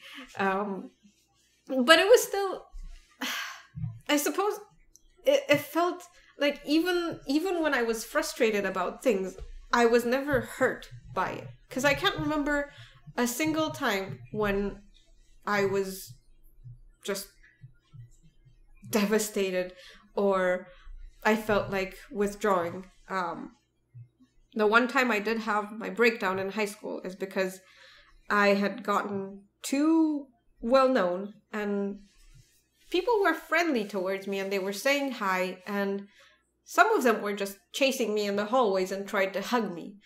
And because I cannot stand that, I got to a point where I couldn't come to school anymore. I would just come to class, and I would make sure that I got to class after the bell had rung, so everybody was already in their seats. But as soon as the class would end, they would just approach me and say hi and talk to me, and people would come and I would meet them in the hallway and stuff, and I would just start crying. I couldn't stop. I couldn't utter a word, and I suppose I was just overwhelmed. And I had maybe a week where I just couldn't come to school anymore. So one of my friends just let me into her house, and every day I was going to her house and pretending I was in school and just waiting the hours away and then returning home at the appropriate time so that my parents wouldn't know. It was really, really difficult. Even though I liked the people, I guess this is something that I still have. Sometimes it's very difficult to be around people for too long, even when they are people that I like. When I'm okay with them, normal, and then suddenly my meter just gets filled up and I can't take it anymore. I can't talk. I have no more energy.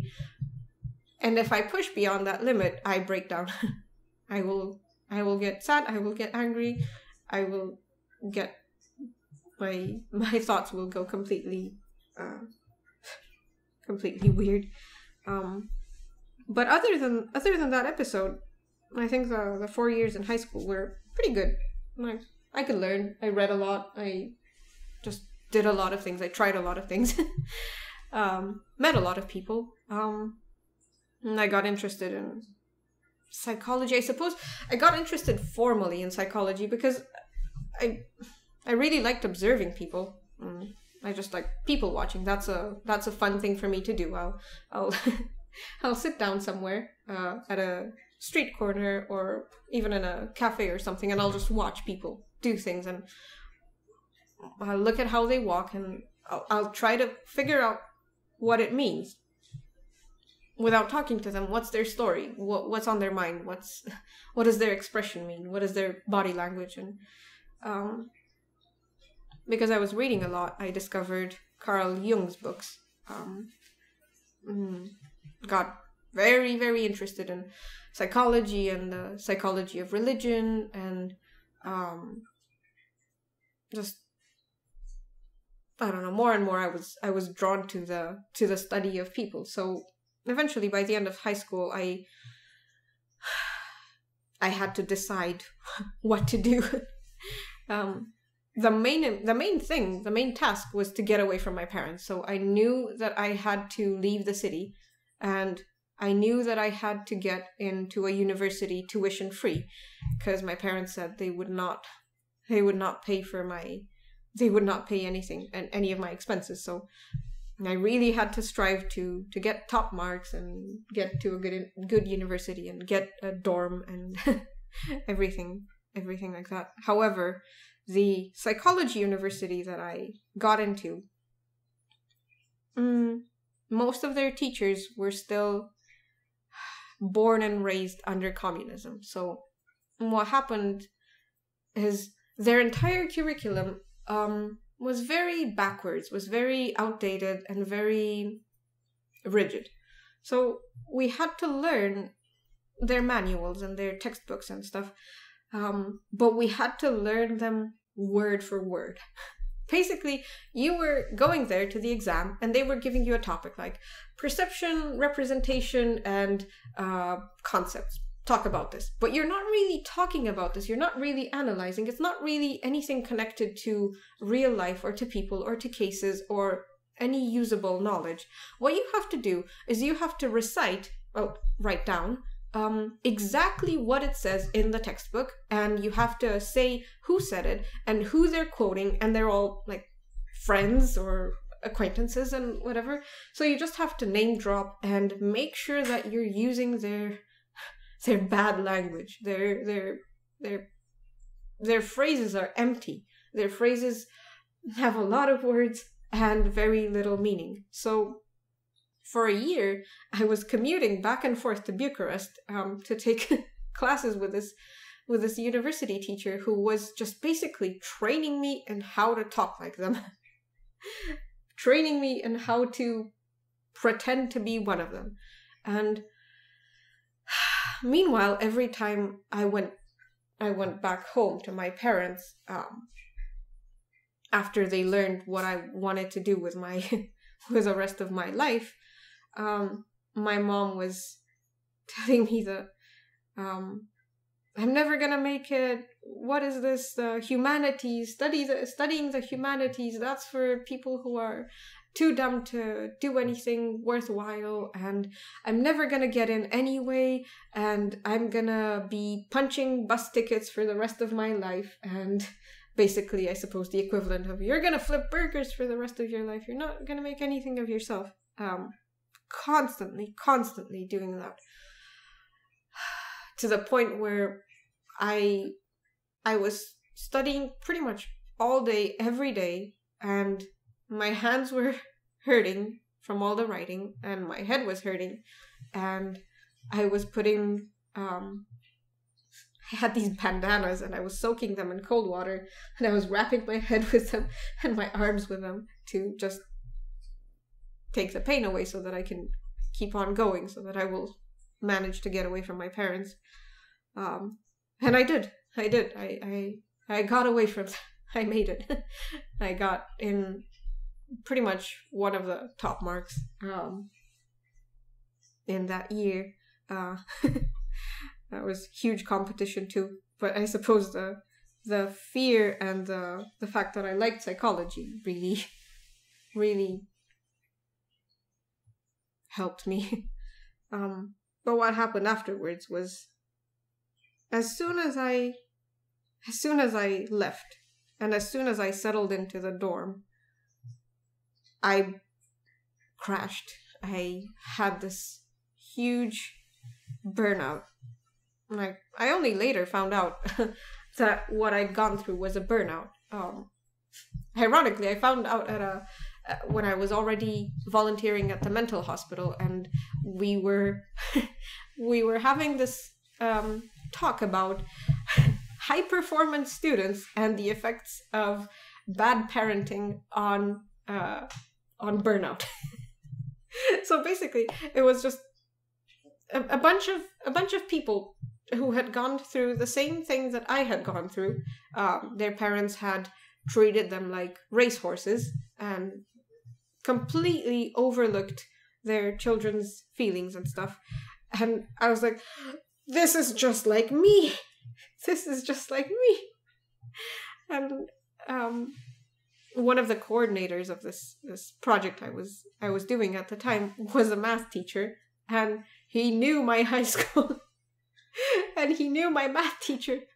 And it was such a, I don't know, I guess because I haven't been believed so often, every time I come across somebody who does get it, who has seen what I've seen, and who knows the people that I know as I know them, I get so happy. I get so happy to be acknowledged, or I don't know, at least there's somebody sees the truth. Because with my parents, they're very two-faced. They both show a very kind and caring and patient face to their students. But towards me, they never had an ounce of that. They never had an ounce of patience, and they never had an ounce of compassion or foresight. Like I got sick one time, and I was coughing, and like I was coughing throughout the night because I was so just, I think I don't remember exactly what happened, but I couldn't breathe, and I was just and then fits of coughing. And then my mom would slap me, she would hit me to shut up. So I can't help it. I would try to bury my head in the pillow, and I would still cough, but I was trying not to be heard. And then she just hated it. She hated it. I don't know. I seem to have been the greatest inconvenience in their life.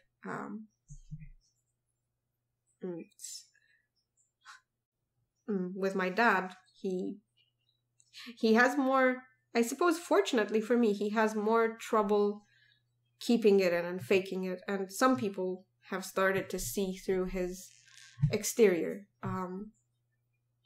One thing that contributes to that is that we have Alzheimer's in the family. My dad's dad died. Well, he didn't literally die of Alzheimer's, but he died because of the degenerative process that follows with it. So he got Alzheimer's, and I got to see basically 12 years of him going through anger, denial, forced retirement, and then just devolving into a vegetable. Whenever he had lucid moments, he would just ask to die. But he wasn't afforded that, so he had to carry on living. And my dad is pretty much on the same path. He's had these signs for many years now. Like he would lock my mom out of the house because she was outside walking the dogs, and he would forget that she's outside walking the dogs, and he would lock her out. And there was this one time where, after I had moved out, where they were cooking, and he forgot the gas burner on, and their kitchen burned down. But they didn't know. They were in their bedroom watching TV. But the neighbors called the fire department. And that was how the fire was put out. I don't know. I suppose it's pretty surreal when I talk about it, when I listen to the stories. Like, oh yeah, I guess this could be, this would be somebody's fiction writing. But no, it's quite there. But because of that, he's just bad in general. Even my mom, with all her enabling, she can't deny it anymore. When my grandpa was still alive, my mom's dad, they were trying to fix one of the barn's roof. So they were both up on the roof. And then my grandpa asked for, I think, some nails or some tools. And then my dad just got super angry and he shoved my grandpa off of the roof. And my mom was there, did nothing. My grandma was there, just cried, and she doesn't really get involved either. My grandma's been pretty nice to me in a way, but she will be nice to me until the point where my parents are involved. Like, she knew my dad was hitting me. She knew they were burning me and stuff. She knew what a bad character he has. But whenever I got upset about it, she would always defend them. She would always protect my mom and tell me that, oh, they don't know what they're doing, and they're just kids and they're immature, and never really stood up for me. I have very mixed feelings about her, because on one hand, my mom's parents are pretty much the only parents I had. They, out of everyone, they raised me the best and they treated me the best. But after my grandpa died, I got to see a different face of my grandma. I got to see more than she would have wanted me to see. She was pretty cruel to me, pretty mean to me, defending my parents and putting me in situations where I had to make food for them because she was upset with them. She didn't want to have anything to deal with them, so I was cooking for them because I didn't want her to be hurt. So that's a can of worms right there. I can't bring myself to hate her, but I do resent it. I don't know. I can't be close to her. I can't trust her, and I don't know. I suppose I got even more disconnected because of that. I really cared about her, and I still do, but I feel very betrayed. Because I felt like they were my refuge, it hurt so much more. Just being so not heard and not seen.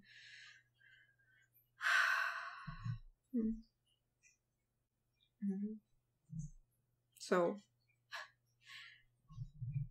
a different. I suppose all of this makes up the premise, the background of of why I am the way I am. The consequences of that have, I don't know, they've stretched out in so many directions. My relationships have been, I don't know, living proof of the damage that was done to me. My first relationship was with a guy who was, he was 6 months younger than me, and he was a basketball guy. I don't know, he was in the basketball team. We were, like, I was 15 at the time, and I think he just turned 15 and I was 15 and a half, something like that. And we met on a trip at the seaside. And we were together for 6 years, but he had an alcohol problem. When he was in the basketball team, they were all drinking, worst of all their coach. And their coach was violent to them. He was beating them. He was just belittling them all the time. When this guy, he got his ear pierced, and he was very happy about it. And then his coach saw him, and he just ripped the earring with the flesh out of his ear. And just threw it away. You can't wear this. No man wears an earring. You're not a real man. You can't. Just putting him down. And he had a really bad alcohol problem. And I spent about 2 years trying to get him out of it. Trying to get him to stop drinking, to stop being violent in school, to stop just being so enraged. But by the time I managed to get him off the alcohol, our relationship had deteriorated to the point where I couldn't really be with him anymore. I couldn't really, it was just too much. And however, the problem is that by that time he'd gotten very clingy, and when I did bring up, just, we should break up, we shouldn't be together, I'm gonna be in another city anyway, he threatened to suicide, and he started cutting himself, and threatened to, like, got on the window and threatened to jump, and started stalking me and insulting me, and I don't know, that was a bad few years until we finally separated. And afterwards I got into another relationship, which was one of my former classmates, and we'd known each other since the 5th grade, and we'd pretty much been in the same class, and then we were in the same high school but different classes, so we didn't really talk much until my last year of high school, when I had an art show with some of my drawings, my paintings, and he saw it, and then he started talking to me in school, and we talked more, and afterwards somehow we ended up having our university campuses in the same spot, so we just met each other pretty often, and eventually we became best friends. And after about a year or two of just being friends and stuff, we became a couple. And I thought it would be fine. Initially, I was pretty happy. I thought, I'm free from my parents, and I'd already processed my burnout. When I got to Bucharest and I was finally alone and free of, or sort of free, I tried my best to ditch my cell phone, and I tried my best to not have any contact with the world back in my parents' city. I crashed, and I couldn't read anymore. I couldn't read, I couldn't draw, I couldn't think. And I suppose because of my mom's thing, my biggest fear was, I've lost my mind. I've lost what makes me me. I'm stupid. I'm stupid now. Is this it? Did I just go all this way? Did I just do all these things, put in all this effort to escape, and now I'm dead? And I was freaking out. I was panicking about it. I felt like it was the end of me. I felt like I had nothing left. So, I don't know. I guess eventually I just gave up and I said, oh, well, I guess this is my life now. I'm stupid.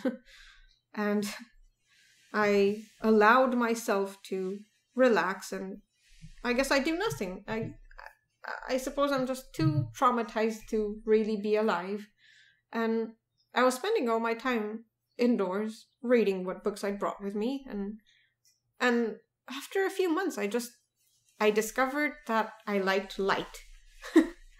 Oddly enough. But before, because of my bad eyesight, I don't like, and my eyes hurt from bright light. I can't adjust to bright light. But I discovered that I liked it. I like the effect. I like how it shines. I liked how it bounces off of objects. I like how it shines through, I don't know, a glass of water or a ring or just tiny things that I became interested in. And I started walking a lot, and I started cooking my own food. That was a blessing. Eventually I just healed.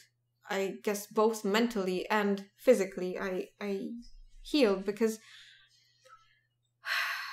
my family has a history of kidney disease. Basically, both my parents have kidney stones, because in part of their genetics and because in part of their super bad diet, they eat the worst crap. Their fridge is stuffed with bad food. They will eat super salty, fatty, just horrible food. And because of that, because they were cooking, I was ingesting a lot of salt. And my last year of high school a lot of it was just in the medical office in school, getting painkiller shots almost every day, because I could not endure the pain of just, my kidneys hurt, my kidneys hurt, my kidneys hurt. I was taking pills, I was getting shots, and they made my butt cheeks numb. That's probably too much information. But yeah, once I got away, I managed to cook my own food, and I discovered what food I actually liked. I discovered that I like fish. Fish is a thing. Fish exists. Fish is not just that thing that you argue with your parents over. Fish is not just that thing that you get beaten up over. Or whatever. So going back to the relationship stuff, by the time I got together with this guy who was my best friend, I was like, I'm doing it. I've got my life kind of on track. Like, I'm sort of reading again. I'm going to school. I'm kind of learning. I've made friends. I'm hanging out. I've got this guy who's a good friend, and we talk about movies, and I got into photography, and I was preoccupied with things again. I was interested again. I had more energy. But then our relationship devolved into, he too had an alcohol problem. I don't know how I find them, but yeah, he too had an alcohol problem. And I found myself in the position of, I want to get him off. I don't want him to drink anymore. I don't want him to be sleeping on the stairs of the subway, because he just got too wasted and he's unconscious, and he had very self-destructive impulses, and unfortunately so did I. So I got very, very depressed being with him, because I don't know, I guess I just wasn't equipped to help someone so long as I hadn't really figured myself out. I hadn't really sorted out my own trauma, so I wasn't that strong of a person. I wanted to be. I really I wanted to help him. I thought I had all the answers. I thought I had solutions for his issues, but no, I didn't really. So there was a time when he would just go out. He would go out with this group of friends, and they would all just get super drunk and argue and go to metal bars and concerts and whatever. And I didn't really like that. I hated the loudness. I hated the smoke. I hated the atmosphere. I didn't like the conversations because it seemed like they were about nothing. And by the time they were talking, it was really just roar. Yeah. It wasn't really entertaining. But at some point I just snapped, and there was this time when I was with him and with his friends in a bar, and there was this wave of crushing despair that came over me, and I don't remember exactly the blow by blow of the event, but I gathered up speed and I ran head on into a metal door, as I would guess my intention was to crack my skull open and die or damage myself or something. But I don't remember what happened afterwards, but everybody said that I was just sitting on the floor laughing and then crying, and then I passed out. And after that, I realized that I can't handle it. I can't handle the life I've gotten myself into. So because I didn't want to leave him, he was my friend and I cared about him, and he was my boyfriend at the time, and I didn't want to give up on our relationship. I just withdrew again. I pretty much destroyed all the progress that I'd made ever since leaving my parents. I started playing World of Warcraft. I don't know, I didn't go out anymore. I didn't care about taking photos anymore. I didn't draw, I didn't read. I just spent my time in anxiety and sadness and despair and anger. And I got to a point where I would get up and I would hate everything around me. I would hate that I am living like this, that this is what's around me. This is what I've gotten myself into, and I don't know how to get myself out of it. And I would get up, go to the computer, which was never really off, and then just turn on WoW and play. And I suppose what saved it for me is that I had some sort of indication that I can't end like this. This can't be my life for forever. So I did my best to make friends, and I did my best to kind of collect people. There were people that they had interesting stuff to say. Just I would overhear them in the chat, and it's like, oh, you're thinking about things, and you're funny, or your story's interesting, your background's interesting. Oh, you're a biologist. Oh, cool, you have stuff to talk about that I really want to know. And I just made my own group of these people, and that was kind of how I got out of it. That was kind of how I got through the years. It was 3 years in total that I just basically cut myself off from everything and everyone that I liked. And the only contact I had was with these people on the WoW server. And then 3 years in, I finally mustered the courage to put an end to it and leave the relationship and move out, because it wasn't going anywhere. I'd lost all hope, but I didn't know. What do you do? What do you do when you lose hope? What can you do when you lose hope but you haven't lost emotion, when you haven't lost attachment? You know it's not gonna go anywhere, but I didn't didn't have the courage to abandon or to, I don't know, express myself. I don't know. I did not dare admit to myself how unhappy I was.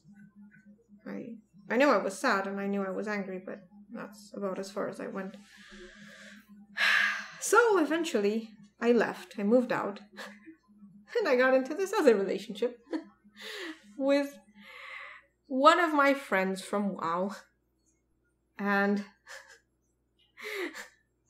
my code name for him is Voldemort, because he who cannot be named, we shall not speak his name. Initially, we really got along because we had a very similar idea about the game. Like, oh, we want to play in a weird way, but we are coordinated and we are effective and we are kind of carefree. And it was just, oh, he was a Russian immigrant living in Germany, and I personally like Russian culture, so we had things to talk about. And he was a programmer, and he was good at programming, so again, we had stuff to talk about. And I thought that was a great idea for a relationship. Well, no, actually, I didn't think that was a great idea for a relationship. Initially, I thought it was a terrible idea for a relationship. He was living in Germany, and I had no interest in living with somebody again so soon after my previous my previous endeavor. But he really pursued me. He really thought, no, you're wrong. I'll just prove you wrong, and I know it's going to be difficult, but we'll make it work, and I really care about you. And kind of just, I guess I felt secure. Oh, this can't hurt me. He's far away, and what could happen? And what happened is 3 years passed. 3 more years passed. And we visited each other a bunch of times, and I met up with other people from our group on the server, and that was fun. But he was not really committed to the relationship. It was always a plan B for him. And the problem was that he lied a lot. I don't think he ever cheated on me, but I think he did lie a lot about his priorities. And I'm not used to detecting lies. I'm not really that good at detecting lies. So I just fell for it. Yeah, sure, you're into this as much as I am. Okay, yeah, we're doing our thing, and we're talking and stuff, and then eventually he couldn't really keep up the facade well enough. So I started to see through it, and I started to get hurt, and I started to get pretty depressed. And after 3 years, he broke up with me, and I was devastated. I was just completely, no. How can this be? No. What do you mean? I thought we were fine. And for the first time ever, I started talking to friends about it, because I realized, like, I can't just hold it in anymore. And clearly I can't figure this stuff out on my own, and I have tons of blind spots, and I believe lies, and I'm too credulous, and just I started talking more about my anxiety, and I started talking more about my frustration, and I bounced out of it much sooner than I thought I would. That was, I suppose that was finally a healthy decision on my part. So at that time I started doing more art and more, I don't know, just more for myself, more independent stuff, more. I finally got the courage to do enough art to go to a comic convention, which I had, as I said before, and as Sycra mentioned before, I have really low self-esteem. I don't think I'm worth much. I don't think my words or my art are worth much. And I finally said, I don't care how I feel. I don't care what my thoughts are. I'm going to do this. And I finally did it, and it turned out fine. It turned out okay. Much to my surprise, I was super anxious. I was pretty much on the verge of fainting for the entire first day. I was super stressed out, super tired. The prints weren't coming out well. Everything was just crashing. But it turned out okay.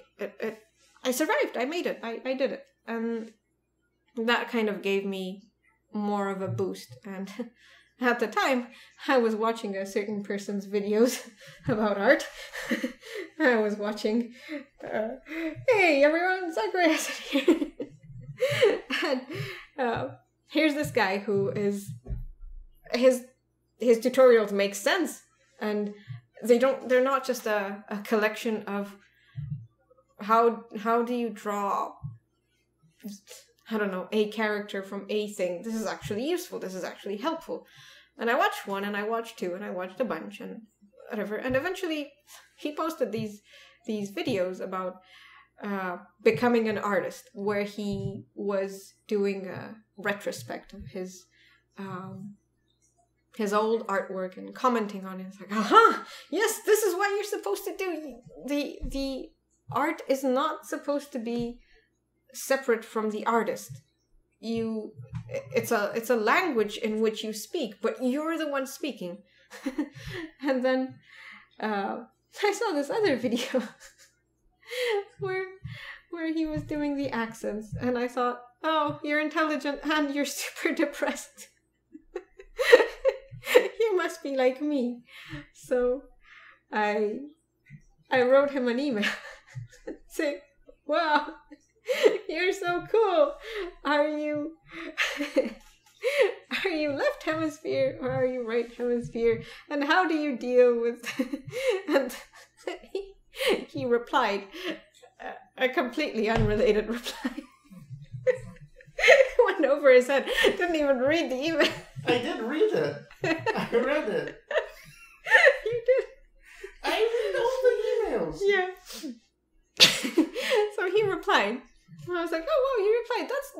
I just wanted to let him know that I really appreciate what he's doing. And I'm very glad he's doing what he's doing. So he replied his reply. And I was like, oh, cool. But then a month or so after, he did another video, which was also very, yes, this is art and psychology. And you have thought behind it. And at the time, I hate to admit that I have this kind of big prejudice against people who I think are less intelligent, I suppose. Most of the artists I had met until then were in that category. To give a bit of context to that, art schools in Romania are not quite typical of what you would consider a good learning environment. We have art high schools in Romania, but everybody drinks or does drugs, or a lot of the girls are just, I hate to say this, but they're slutty. It's a lot about the bohemian lifestyle, about the artist lifestyle, and very little about the art. A lot of pretentiousness. So you get all these art high school students, and they go into art university, and then they meet, they grow up, and the teachers are just further along versions of them. Oh, paint like me if you're in my class, otherwise I will fail you. I will flunk you. So that was not a good background. And the artists I had met, the people who were into art, they were posing a lot, and that didn't give me much faith in the idea of being an artist. And after my string of relationships, I decided to venture out into the world again and get a job. I'd had a 9-to-5 job before, working for this band, It started out as 9 to 5, and it ended up being almost all day long. I was working night shift as an event photographer, and video editing during the day, and just, I don't know, handling a bunch of things. And I kind of became obsessed with working to the point where I was sleeping in the studio, sleeping in the recording studio, because it didn't make sense to spend an hour and a bit and then another hour and a bit back and from home. So I got exhausted and had to quit after a few months. So after some years passed, I decided to get a job. And a friend of mine was working in a contemporary art gallery. And she introduced me to her boss. And her boss, initially I was just, I need some practice in socializing. I don't know how to deal with people. And hey, you work in an art gallery. Maybe this is going to help me understand the art world more, and maybe this is going to give me some good experience. So my initial intention was to volunteer, but the gallery owner decided to pay me, thankfully. So I ended up working there for 5 years, I think. Are you still technically? Yeah, technically, yeah, but physically working there for about 5 years until we left Romania. But I'm still doing translations for him, and still, like, technically I'm still employed, but I'm just working long distance, very long distance. But the people I met there were definitely not the type of artist I wanted to be. So that was a huge problem. So until I got in touch with Sycra, I hadn't really come across anyone who was an artist that I could connect with.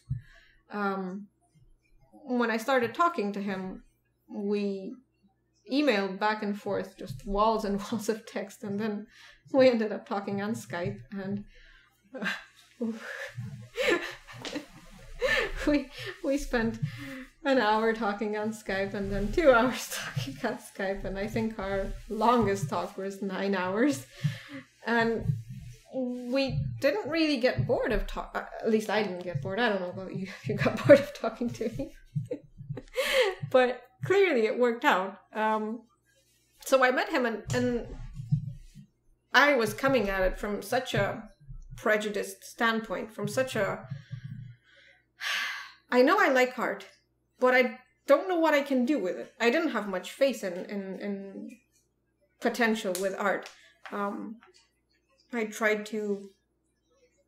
I don't know. I had an idea that, oh, maybe I could work for a game studio. And I'd done the convention thing, and I'd had a show in 2003 with my drawings, but the show was really... It wasn't really a good experience. Because what happened is I had it in the local library, which was a good thing for me because I really like books and I really like reading, and the library's a safe place, and that's good. But what happened is the guy curating, I guess, the show, he asked me to cut all my drawings and, like, cut them into just cut it out from the page and then stick them onto sheets of colored paper so that they would look presentable. And that ruined all my drawings. That just made them, like, they're damaged now. I can't, they're unusable. And that was really bad. And then they had a television crew, a TV crew there, and everybody, like, oh, I guess this is what you do. And after many years, I learned that, yeah, this is what you do. You give interviews and stuff, but I was not comfortable with that. And I thought, in my head, I really thought I had it covered, because I titled my show Noli Me Tangere, which in Latin means don't touch me. And I thought, no, this is, I did it. I explained it, right? And they wanted to interview me for a newspaper, and all I could say is, don't talk to me, just look at the art, don't talk to me. I've got nothing to say. The art is there. And that's what they printed. And that was I don't know, I guess that really ruined my confidence in what I could do with art. But I didn't stop liking it. I didn't stop thinking about it, and it just came back. It kept coming back throughout. I was drawing in university. For some reason, I was illustrating all my school projects for university. Like, I did this project about Alzheimer's. I illustrated it with paintings of my grandpa and an old teacher and stuff, and it horrified the teacher that was grading my paper. But anyway, every time we had a presentation, I wanted to make it, like, artistic and stuff. And I don't know, I guess I never had the courage to go into it because I was afraid of what it meant. And when I was about to decide what to do for university, I guess I knew that I couldn't do art because that will not afford me escape from my parents. What am I going to do? How am I going to make a living? Where do I go? I was afraid of doing studies. I was afraid, kind of still am. I was afraid of making art into commercial thing. Most of all, I was afraid of losing art. So yeah, it just, I didn't know how to make it work. And when I met Sycra, I was like, there is hope. I have hope. I have a person to talk to that I can understand and who can understand where I'm coming from. And that was super helpful because I was so misguided. I was like, yeah, I'll work in a studio for, what was it? What did I say? I'll work in a studio for a couple of years, a game studio, and then I'll just do my own thing. And I was like all over the place. Very, not really understanding the scope of things. So then when I met him, I felt like I can connect with someone. I can just trust someone. Finally. Here's somebody whose I don't know, principles and values I understand, whose ideas I can get behind, and here's somebody who looks at the world in a similar way that I do. And I felt very close to him, clearly. And I felt like I can be more open about things and, I don't know, tell him about my story. And he told me about his story, and that was very enraging. How much he's suffered and how he's made it out of it and how much he brings to, I don't know, anyone he meets, I guess. It's just that so many people he comes across don't really see it, which made me even more angry. But I also understood what that was like, because I feel pretty unseen and unheard even when I try to be seen or heard. So I felt like, you are one of me. One of me. And yeah, I was really happy. Just happy to meet him. That hasn't really changed. It's like, yay! I'm not alone. I'm not alone anymore. Like, there are times where I still feel alone, and there are times where my insecurity really gets to me, or my trauma really gives me flashbacks, and I can't control myself, and I can't handle my emotions, and I'm really struggling with things a bit. I know there's somebody that gets it. As I was, like, after he moved into Romania, came to Romania to be with me, and we lived there. I decided to go back to university. I'd finished my bachelor's degree. Did my bachelor's thesis. I did these volunteering sessions at the mental hospital pretty much right after I went into university. And oddly enough, the hospital was pretty much the most comfortable place I have felt. I don't know. I guess I felt like I was among peers. I felt at home there. And I don't know, I just had no trouble talking to them. It seemed like when I have to make small talk, it's really hard for me. The worst thing somebody can...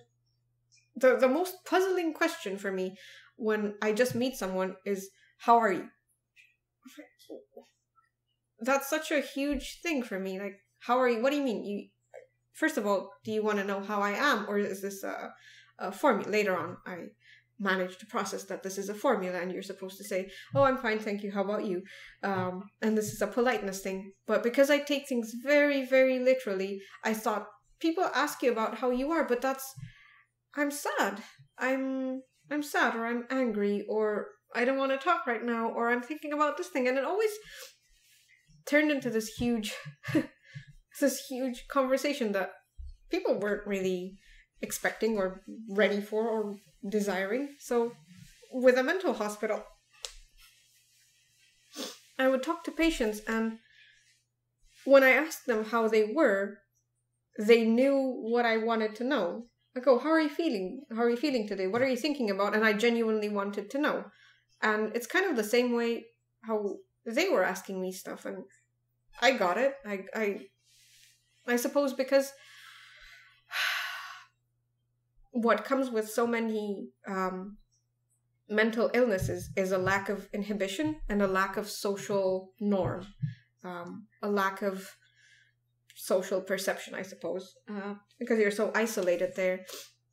All the expectations kind of drop, and a lot of the polite small talk disappears. And I felt much, much more relaxed. So by the time I was doing my bachelor thesis, I wanted to talk about a case. So I did a case study, and I wanted to talk about a case that was, I suppose, important to me. And I had this patient who was a year older than I was, and he was an artist. He was suffering from schizophrenia. He had his onset pretty early at 13. He had watched his dad develop multiple sclerosis and die, and he had a mom who was sort of triggering him because she had really good intentions, but she was really proud that her son was crazy. And I don't know, that was such a heartbreaking situation for me to witness.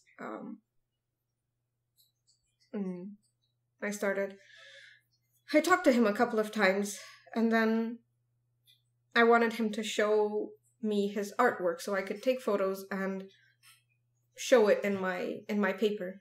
The focus of my paper was pretty much the effects of over-medicating and just indiscriminately medicating with antipsychotics, and what impact that has on art. Because what happened with this guy is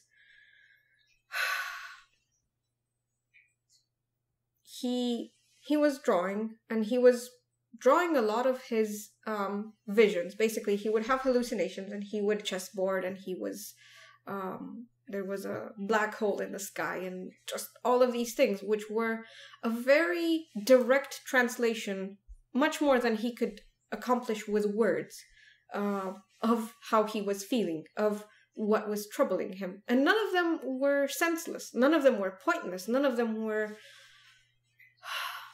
I don't know, hard to decipher for me. But what happened is they put him on antipsychotics, and this happens a lot in Romania because the mental hospitals are severely overcrowded. The conditions are really, really, really bad because of the shortage of doctors, the shortage of beds, the shortage of pretty much everything.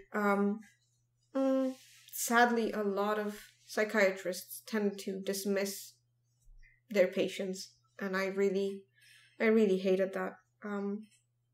So what he went through is he was going on the meds, and then he stopped drawing, because what they do, antipsychotics, they kind of flatline you. They kind of turn you into a very apathetic and just numbed out person.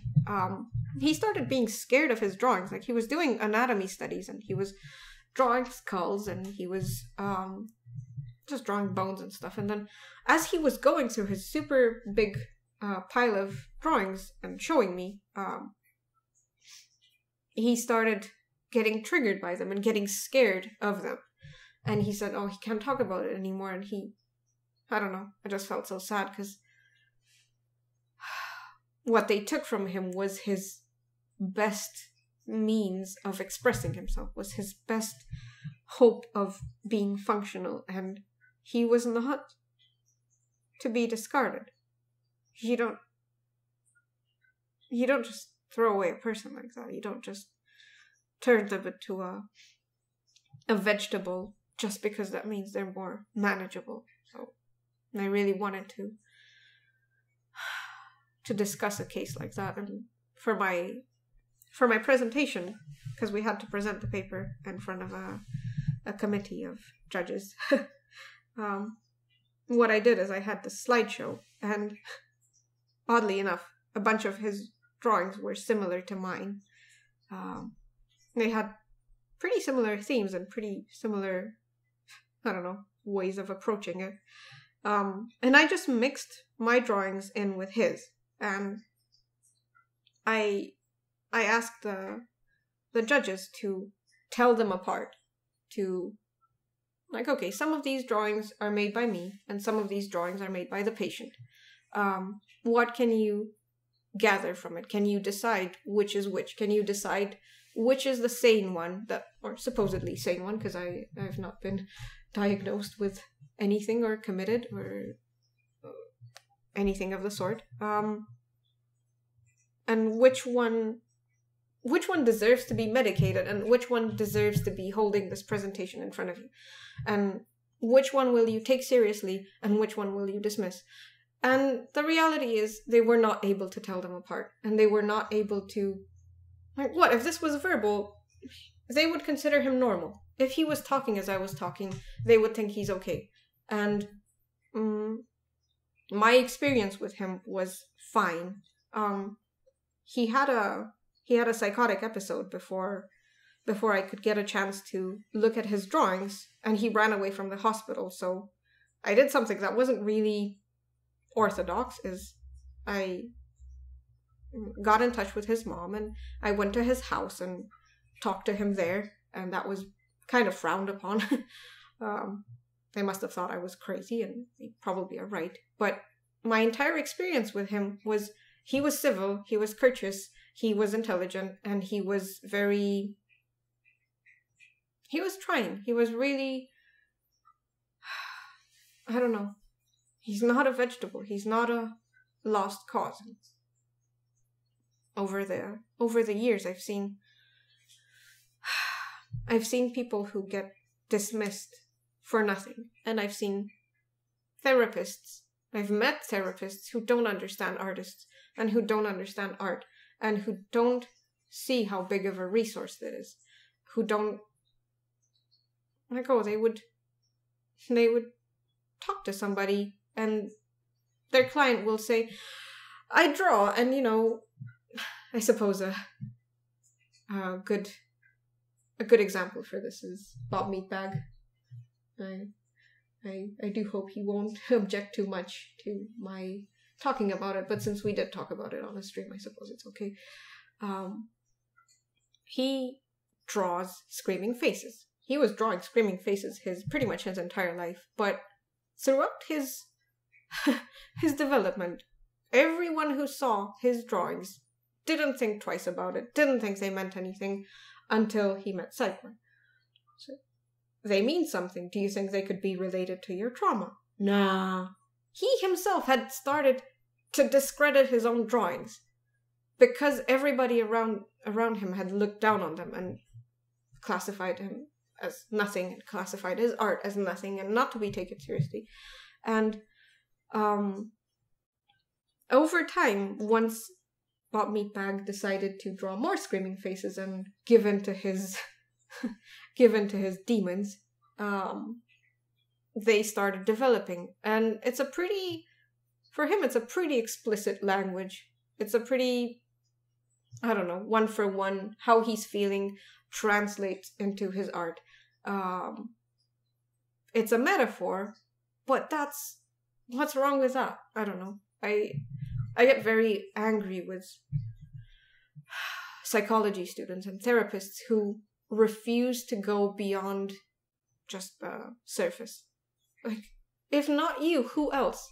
If not your therapist, who should see beneath the surface?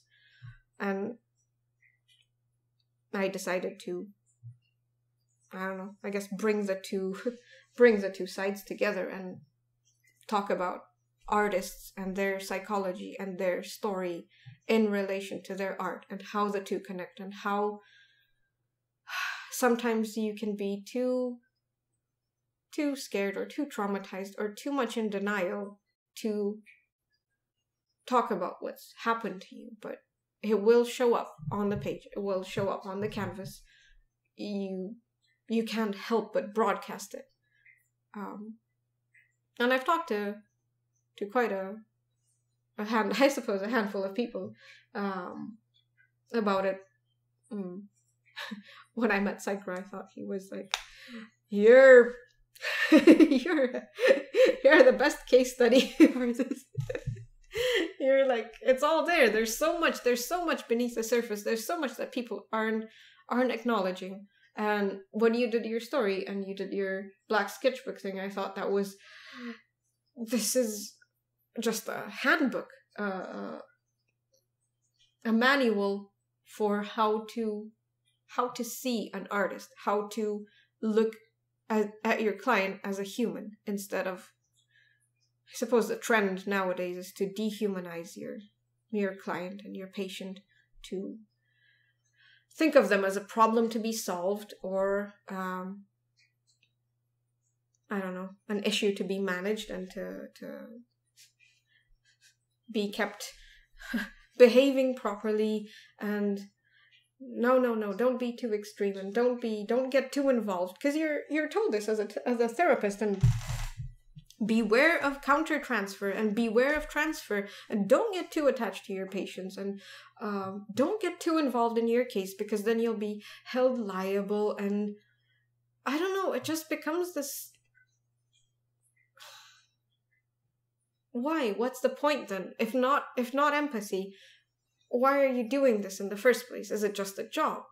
If you're empty inside and all you're thinking about is your paycheck, how are you helping this person? Clearly they're suffering, and they're not suffering because they don't have enough pills in their hand. They're suffering because there's something broken in their heart. And there were some doctors and there were some teachers who took it to heart and who took it seriously and who were humanizing their patients and who weren't afraid to get involved. And one of them was my thesis coordinator, and she's very good. She's the kind of therapist I wish anyone had. She's perceptive, and she's got very good analysis, and she's very emotionally connected to her patient. And she will suffer when they suffer. And I think that's brave. I think most therapists avoid it like the plague. Don't get involved. Don't get caught up in their web. Don't get, I don't know, there's so much suspicion. There's so much, like, you suspect that your patient is out there to get you, to ruin your life, to dampen your mood, to inconvenience you. There's no heart there. But she was very different. She tried to make things better as much as she could. She's still trying. I've got nothing but respect for her. But she shall also remain unnamed. Her name is Simona Trifu, and she is a psychiatrist and psychologist in Bucharest, and she is very, very good. She's very open-minded and very knowledgeable. That's a good role model. But what happened was, I decided, I spoke to Sycra about it, about how I felt very doubtful about what I could do with art and what I could do with psychology, and is there anything workable? Is there anything practical in this? And more as I was doing these case studies and just collecting stories and art from artists, I just crystallized into this. I should make a handbook. I should make a collection of, I don't know, examples of, here's the art, and here's the trauma, and here's the child, and here's the adult, and here's how it's all connected. And here's what this drawing says, and here's what this kind of line says, and here is how you, a psychologist, can learn more about your patient by looking at drawings and paintings. And I wanted to go to visit my thesis coordinator to talk to her about my idea for the thesis. And I went to the hospital where she was working, and if that's even possible, the conditions there were even worse than at the hospital that I first went to. And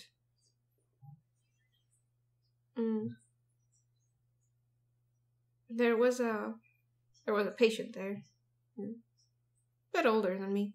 There's this guy was also a schizophrenic, and he'd been committed there for years, and my colleagues were talking about him, like, oh, I've seen him for many years, and we were all girls. I think there was one guy in our year in my master's degree.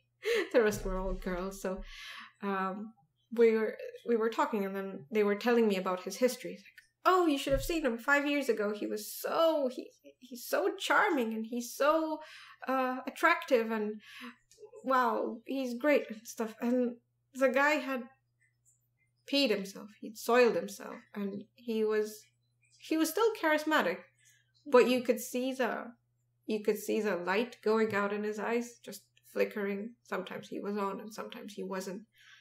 And his thing was, he was never speaking straight. He was always speaking in metaphors, and he was using, sometimes, like, either he would respond with a metaphor. If they asked him what time it was, he would say something, I don't remember his exact phrasing, but he would say something, it's the hour of the wolf, or it's the time when the clock rolls backwards, or just never just a plain answer. Or he would answer in a different language, or he would answer with a quote from some book. Just much more dynamic conversation than you would usually get. And I felt very sad for him. Partly, I kind of felt happy that they were acknowledging him as kind of a human being. Oh, they went so far as to consider him attractive and not just another patient. But I also felt very sad that he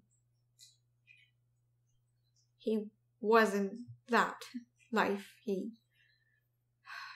was committed to a mental hospital and let to soil himself, and they weren't doing anything. They weren't helping him.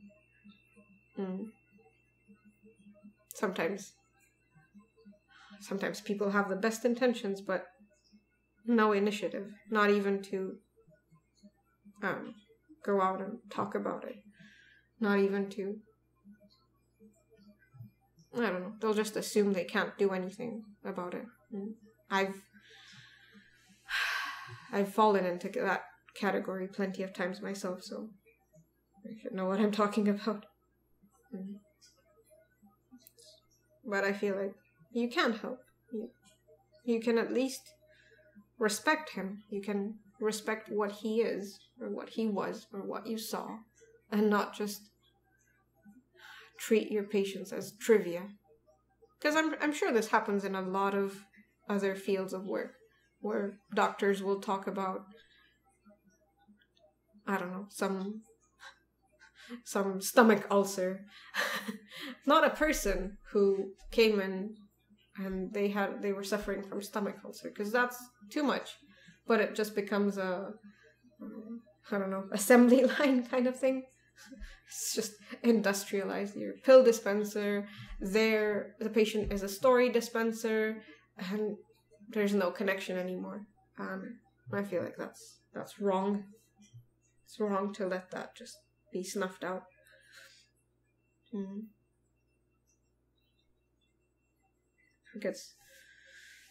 think it's wrong to just walk on by and act like you've seen nothing.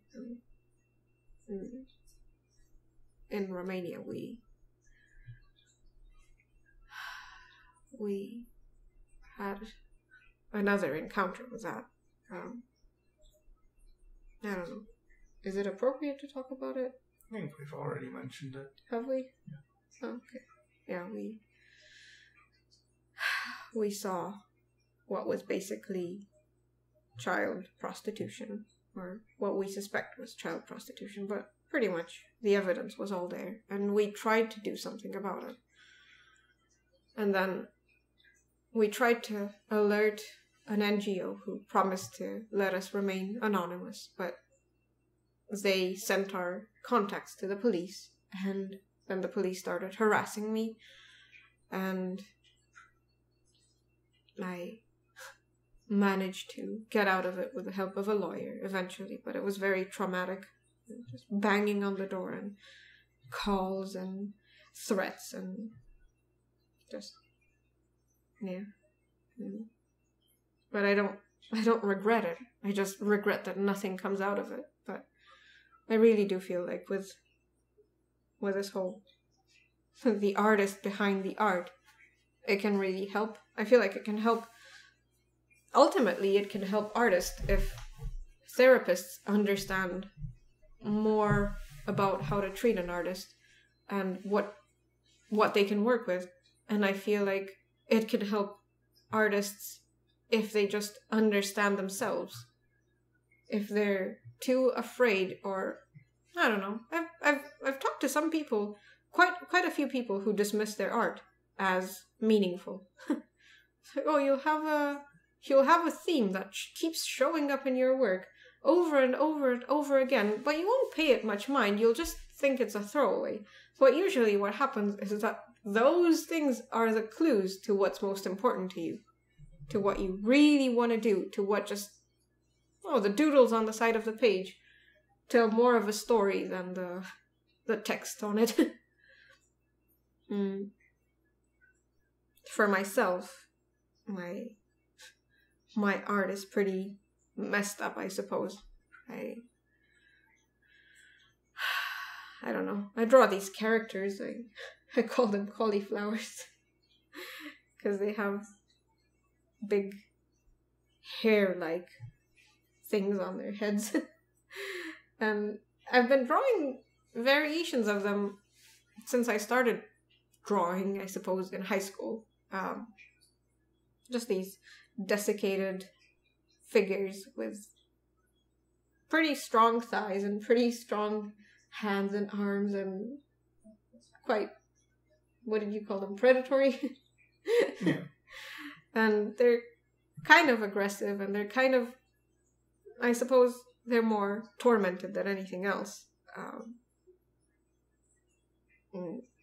A lot of self-destructive impulses going on, and they're ripping their flesh, and they're ripping their face off, and they're screaming or ripping through the canvas and stuff. And as I allowed myself to take them more seriously, I realized more stuff about them. Like, oh, they move a certain way.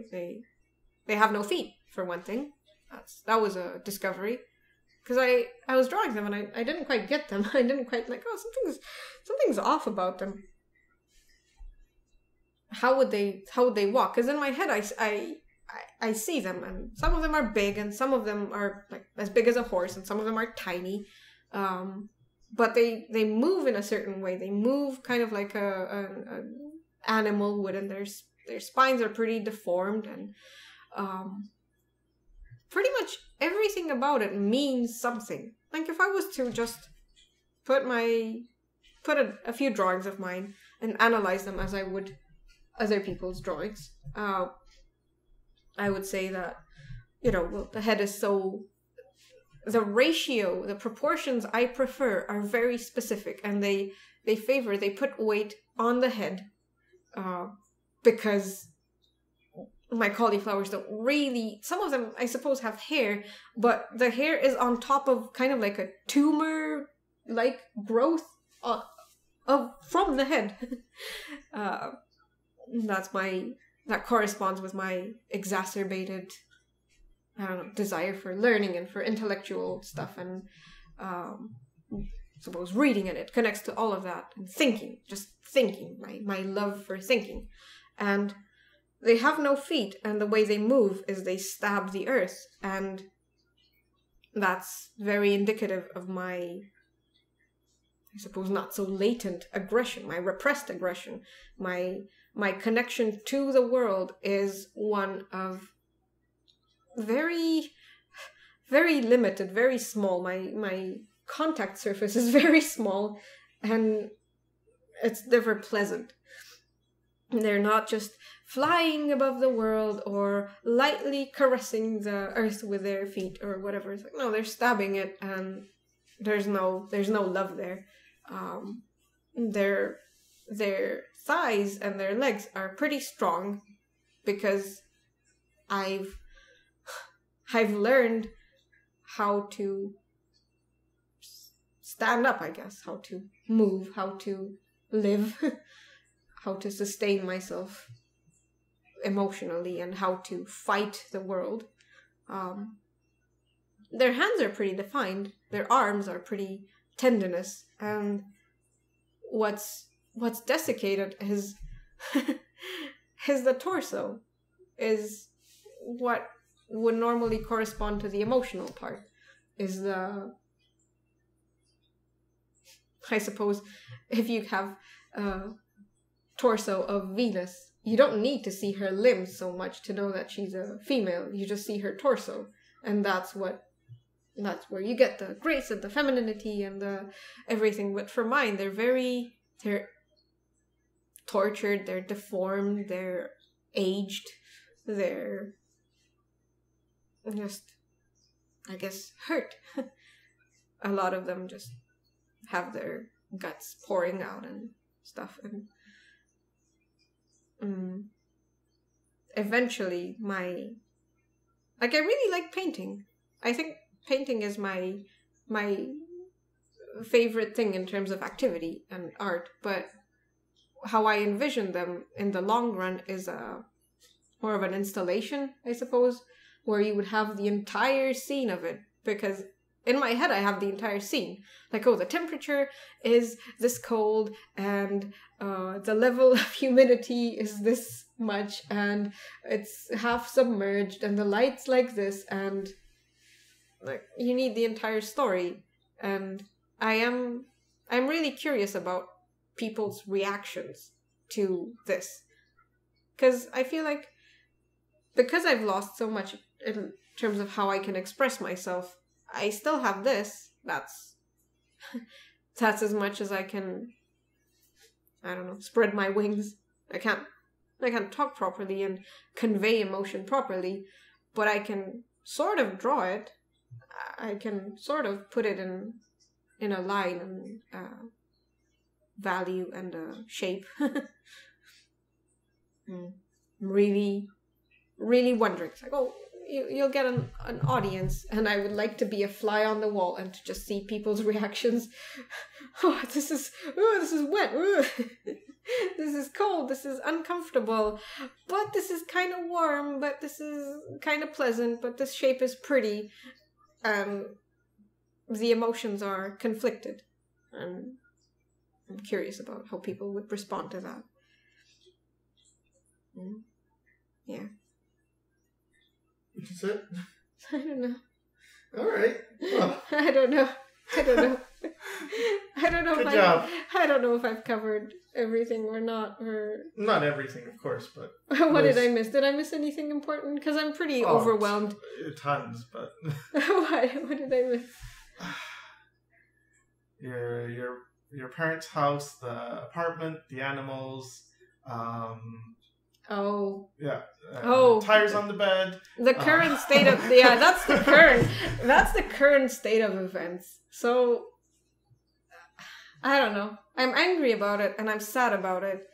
And you haven't explained your mom's public image and private image thing properly. Oh, yeah, I just talked about my dad, I suppose. It is pretty long. Yeah. I'll try to keep it short just for trying to be more thorough about it. But basically, the way my parents live now is they have, I don't know how many cats they have now, probably over 20 in a 2-bedroom apartment. And I don't know, I've got really mixed feelings about this. I can't say I have a firm position on it, but so what my mom does and what she started doing after I moved out is she started rescuing animals and finding owners for stray dogs or damaged dogs or cats or I don't know, I think one time she found an owl and whatever. But she also collects cats. Sometimes she doesn't want to give them away, and sometimes nobody would take them. But because she has so many, and because my dad doesn't really help with cleaning up after them or anything, they live in very, very poor conditions. I'm sad to say that I've seen worse, but that doesn't make it okay. Their house is unmanageable. Basically, because of my dad's developing Alzheimer's, and because it's allowed to go unchecked, because my mom won't do anything about it. She won't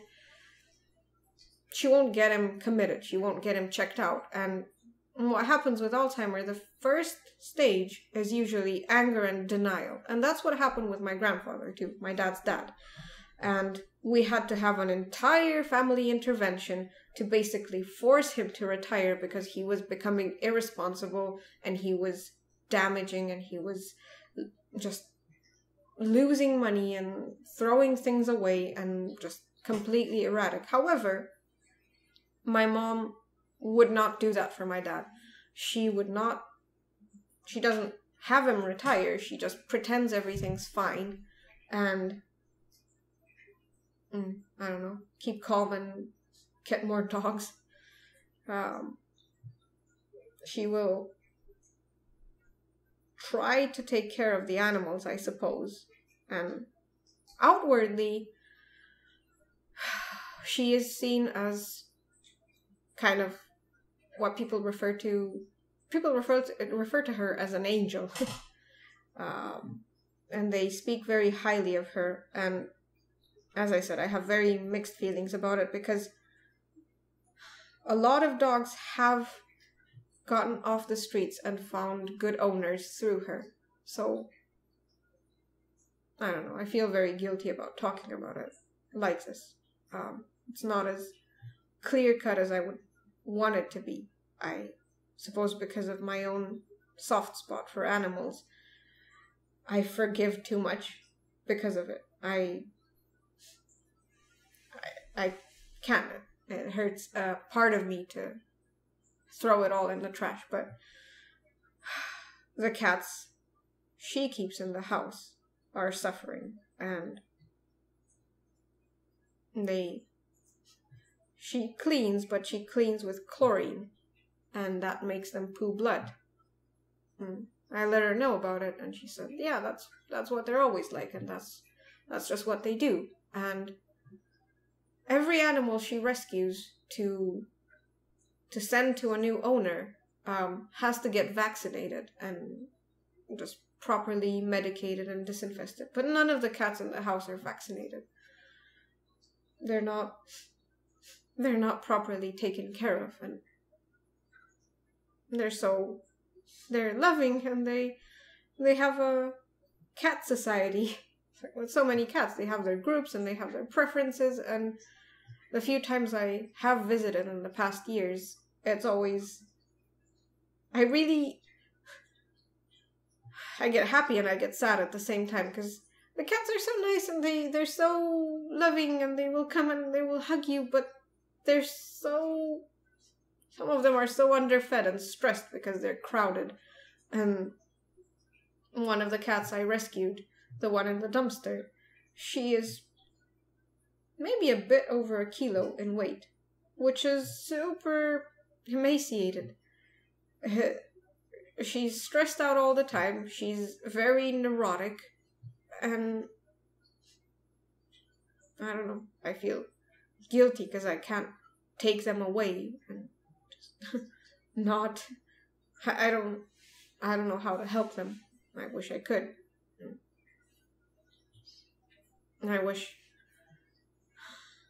I wish she knew how much she can handle, and she wouldn't stretch beyond that because it hurts the animals. And for me, with getting pisiku, I knew that I can't have more than 1 cat. And I did find cats afterwards, but I always had to, as quickly as I can, I have to find a new home for them, because I can't keep them. I can't take care of them. I can't teach them. I can't give them the time and the care that they need. And for my mom, she doesn't get it. She just brings more and more and more into the house. She's taking them off the streets, but I don't know, sometimes I wonder is that it? You just took them off the street, but they're stressed and they're sad and they're neglected. It's not fair. But I don't know. It's a pretty crappy situation, and I'm very confused about how I look at it, because sometimes, like every time I go there, I get angry. At they're so underfed, they're so stressed out, they're so in pain, and some of them get sick, and what do you do then? Why do you do less for the cats that you have in your house than for the ones that you give to other people? And that's pretty much what happened with me too. I guess I connect to it. Why do you treat your own child worse than you do your students at school? But I don't know. I don't know how to properly talk about this, but anyway, their house is in such bad state that my dad has taken over the entire bedroom, and my mom sleeps in my former bedroom, and my dad sleeps with car tires in bed.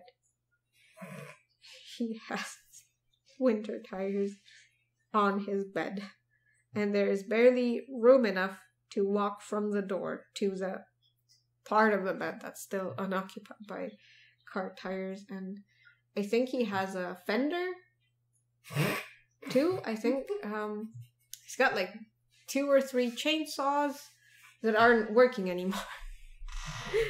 Just collector of junk. And he's done the same in the countryside. After my grandpa died, my dad just started bringing in junk, like old iron things that people would throw away to the recycling. He would take them off their hands and bring them. We have an old 50s fridge sitting in the yard, just rusting away. An old car, also rusting away. An old trailer, also rusting away. Hooked to the car, that's also rusting away. I had 3 dressers in my room in the countryside. 3 ancient, falling apart dressers that I took apart and disassembled and put away so that I can actually live in the room. And then he got super mad at me. Does he not have a place at this house? Is there no room for his stuff? Like, the entire yard and the entire house are full of his stuff. He owns the house. Yeah, he owns the house, courtesy of my grandparents' decision of when they moved to the countryside. They put... Okay, so at the time, if you owned more than one house in name, you had to pay a huge tax. Because the laws, when they moved, were still in transition and stuff after the communism. So they put the countryside house in my dad's name, because they also thought, yeah, they shouldn't put it in my mom's name, because then what if my mom and my dad fight over it? Like, oh, what if he feels unappreciated and stuff? And no. He has to feel like he's the man of the house. So they put it in his name only. And the apartment that my parents live in is still in my grandparents' name. So it just became this paperwork jungle that they never got out of. And that just gave my dad freedom to do anything in the countryside, screw up anything in the countryside, because he technically owns the place. Although he lost the papers that prove it. Oh yeah, he lost the papers. He lost the deed to the house. So the first thing, I think the week or a few days after the funeral, my grandpa's funeral, my dad drove to the countryside and he opened the door to the house and started yelling at my grandma. Give me the papers to the house! Give me the papers to the house! So she gave him the papers to the house, and then he lost them. But my parents have lost their marriage certificate once. That's not news. That's just how they roll. Well, I guess there's plenty more, but yeah, it's getting pretty long. Yeah. All right. I don't know why I feel kind of sorry but thankful for whoever has listened up to this point. Yeah, that's how I felt when I did mine. I was like, I'm sorry. Yeah, I'm really sorry you had to listen through all of this crap. It wasn't crap. On the upside, it took a bit over 3 hours, and it took me 31 years. So you got a condensed version. Yeah. We haven't even told them how many appliances. Yeah. No, let's not get into that. No more. It's enough. All right. I don't know how to end this. You have to say, hope it helped. All right. Thanks for watching, everybody.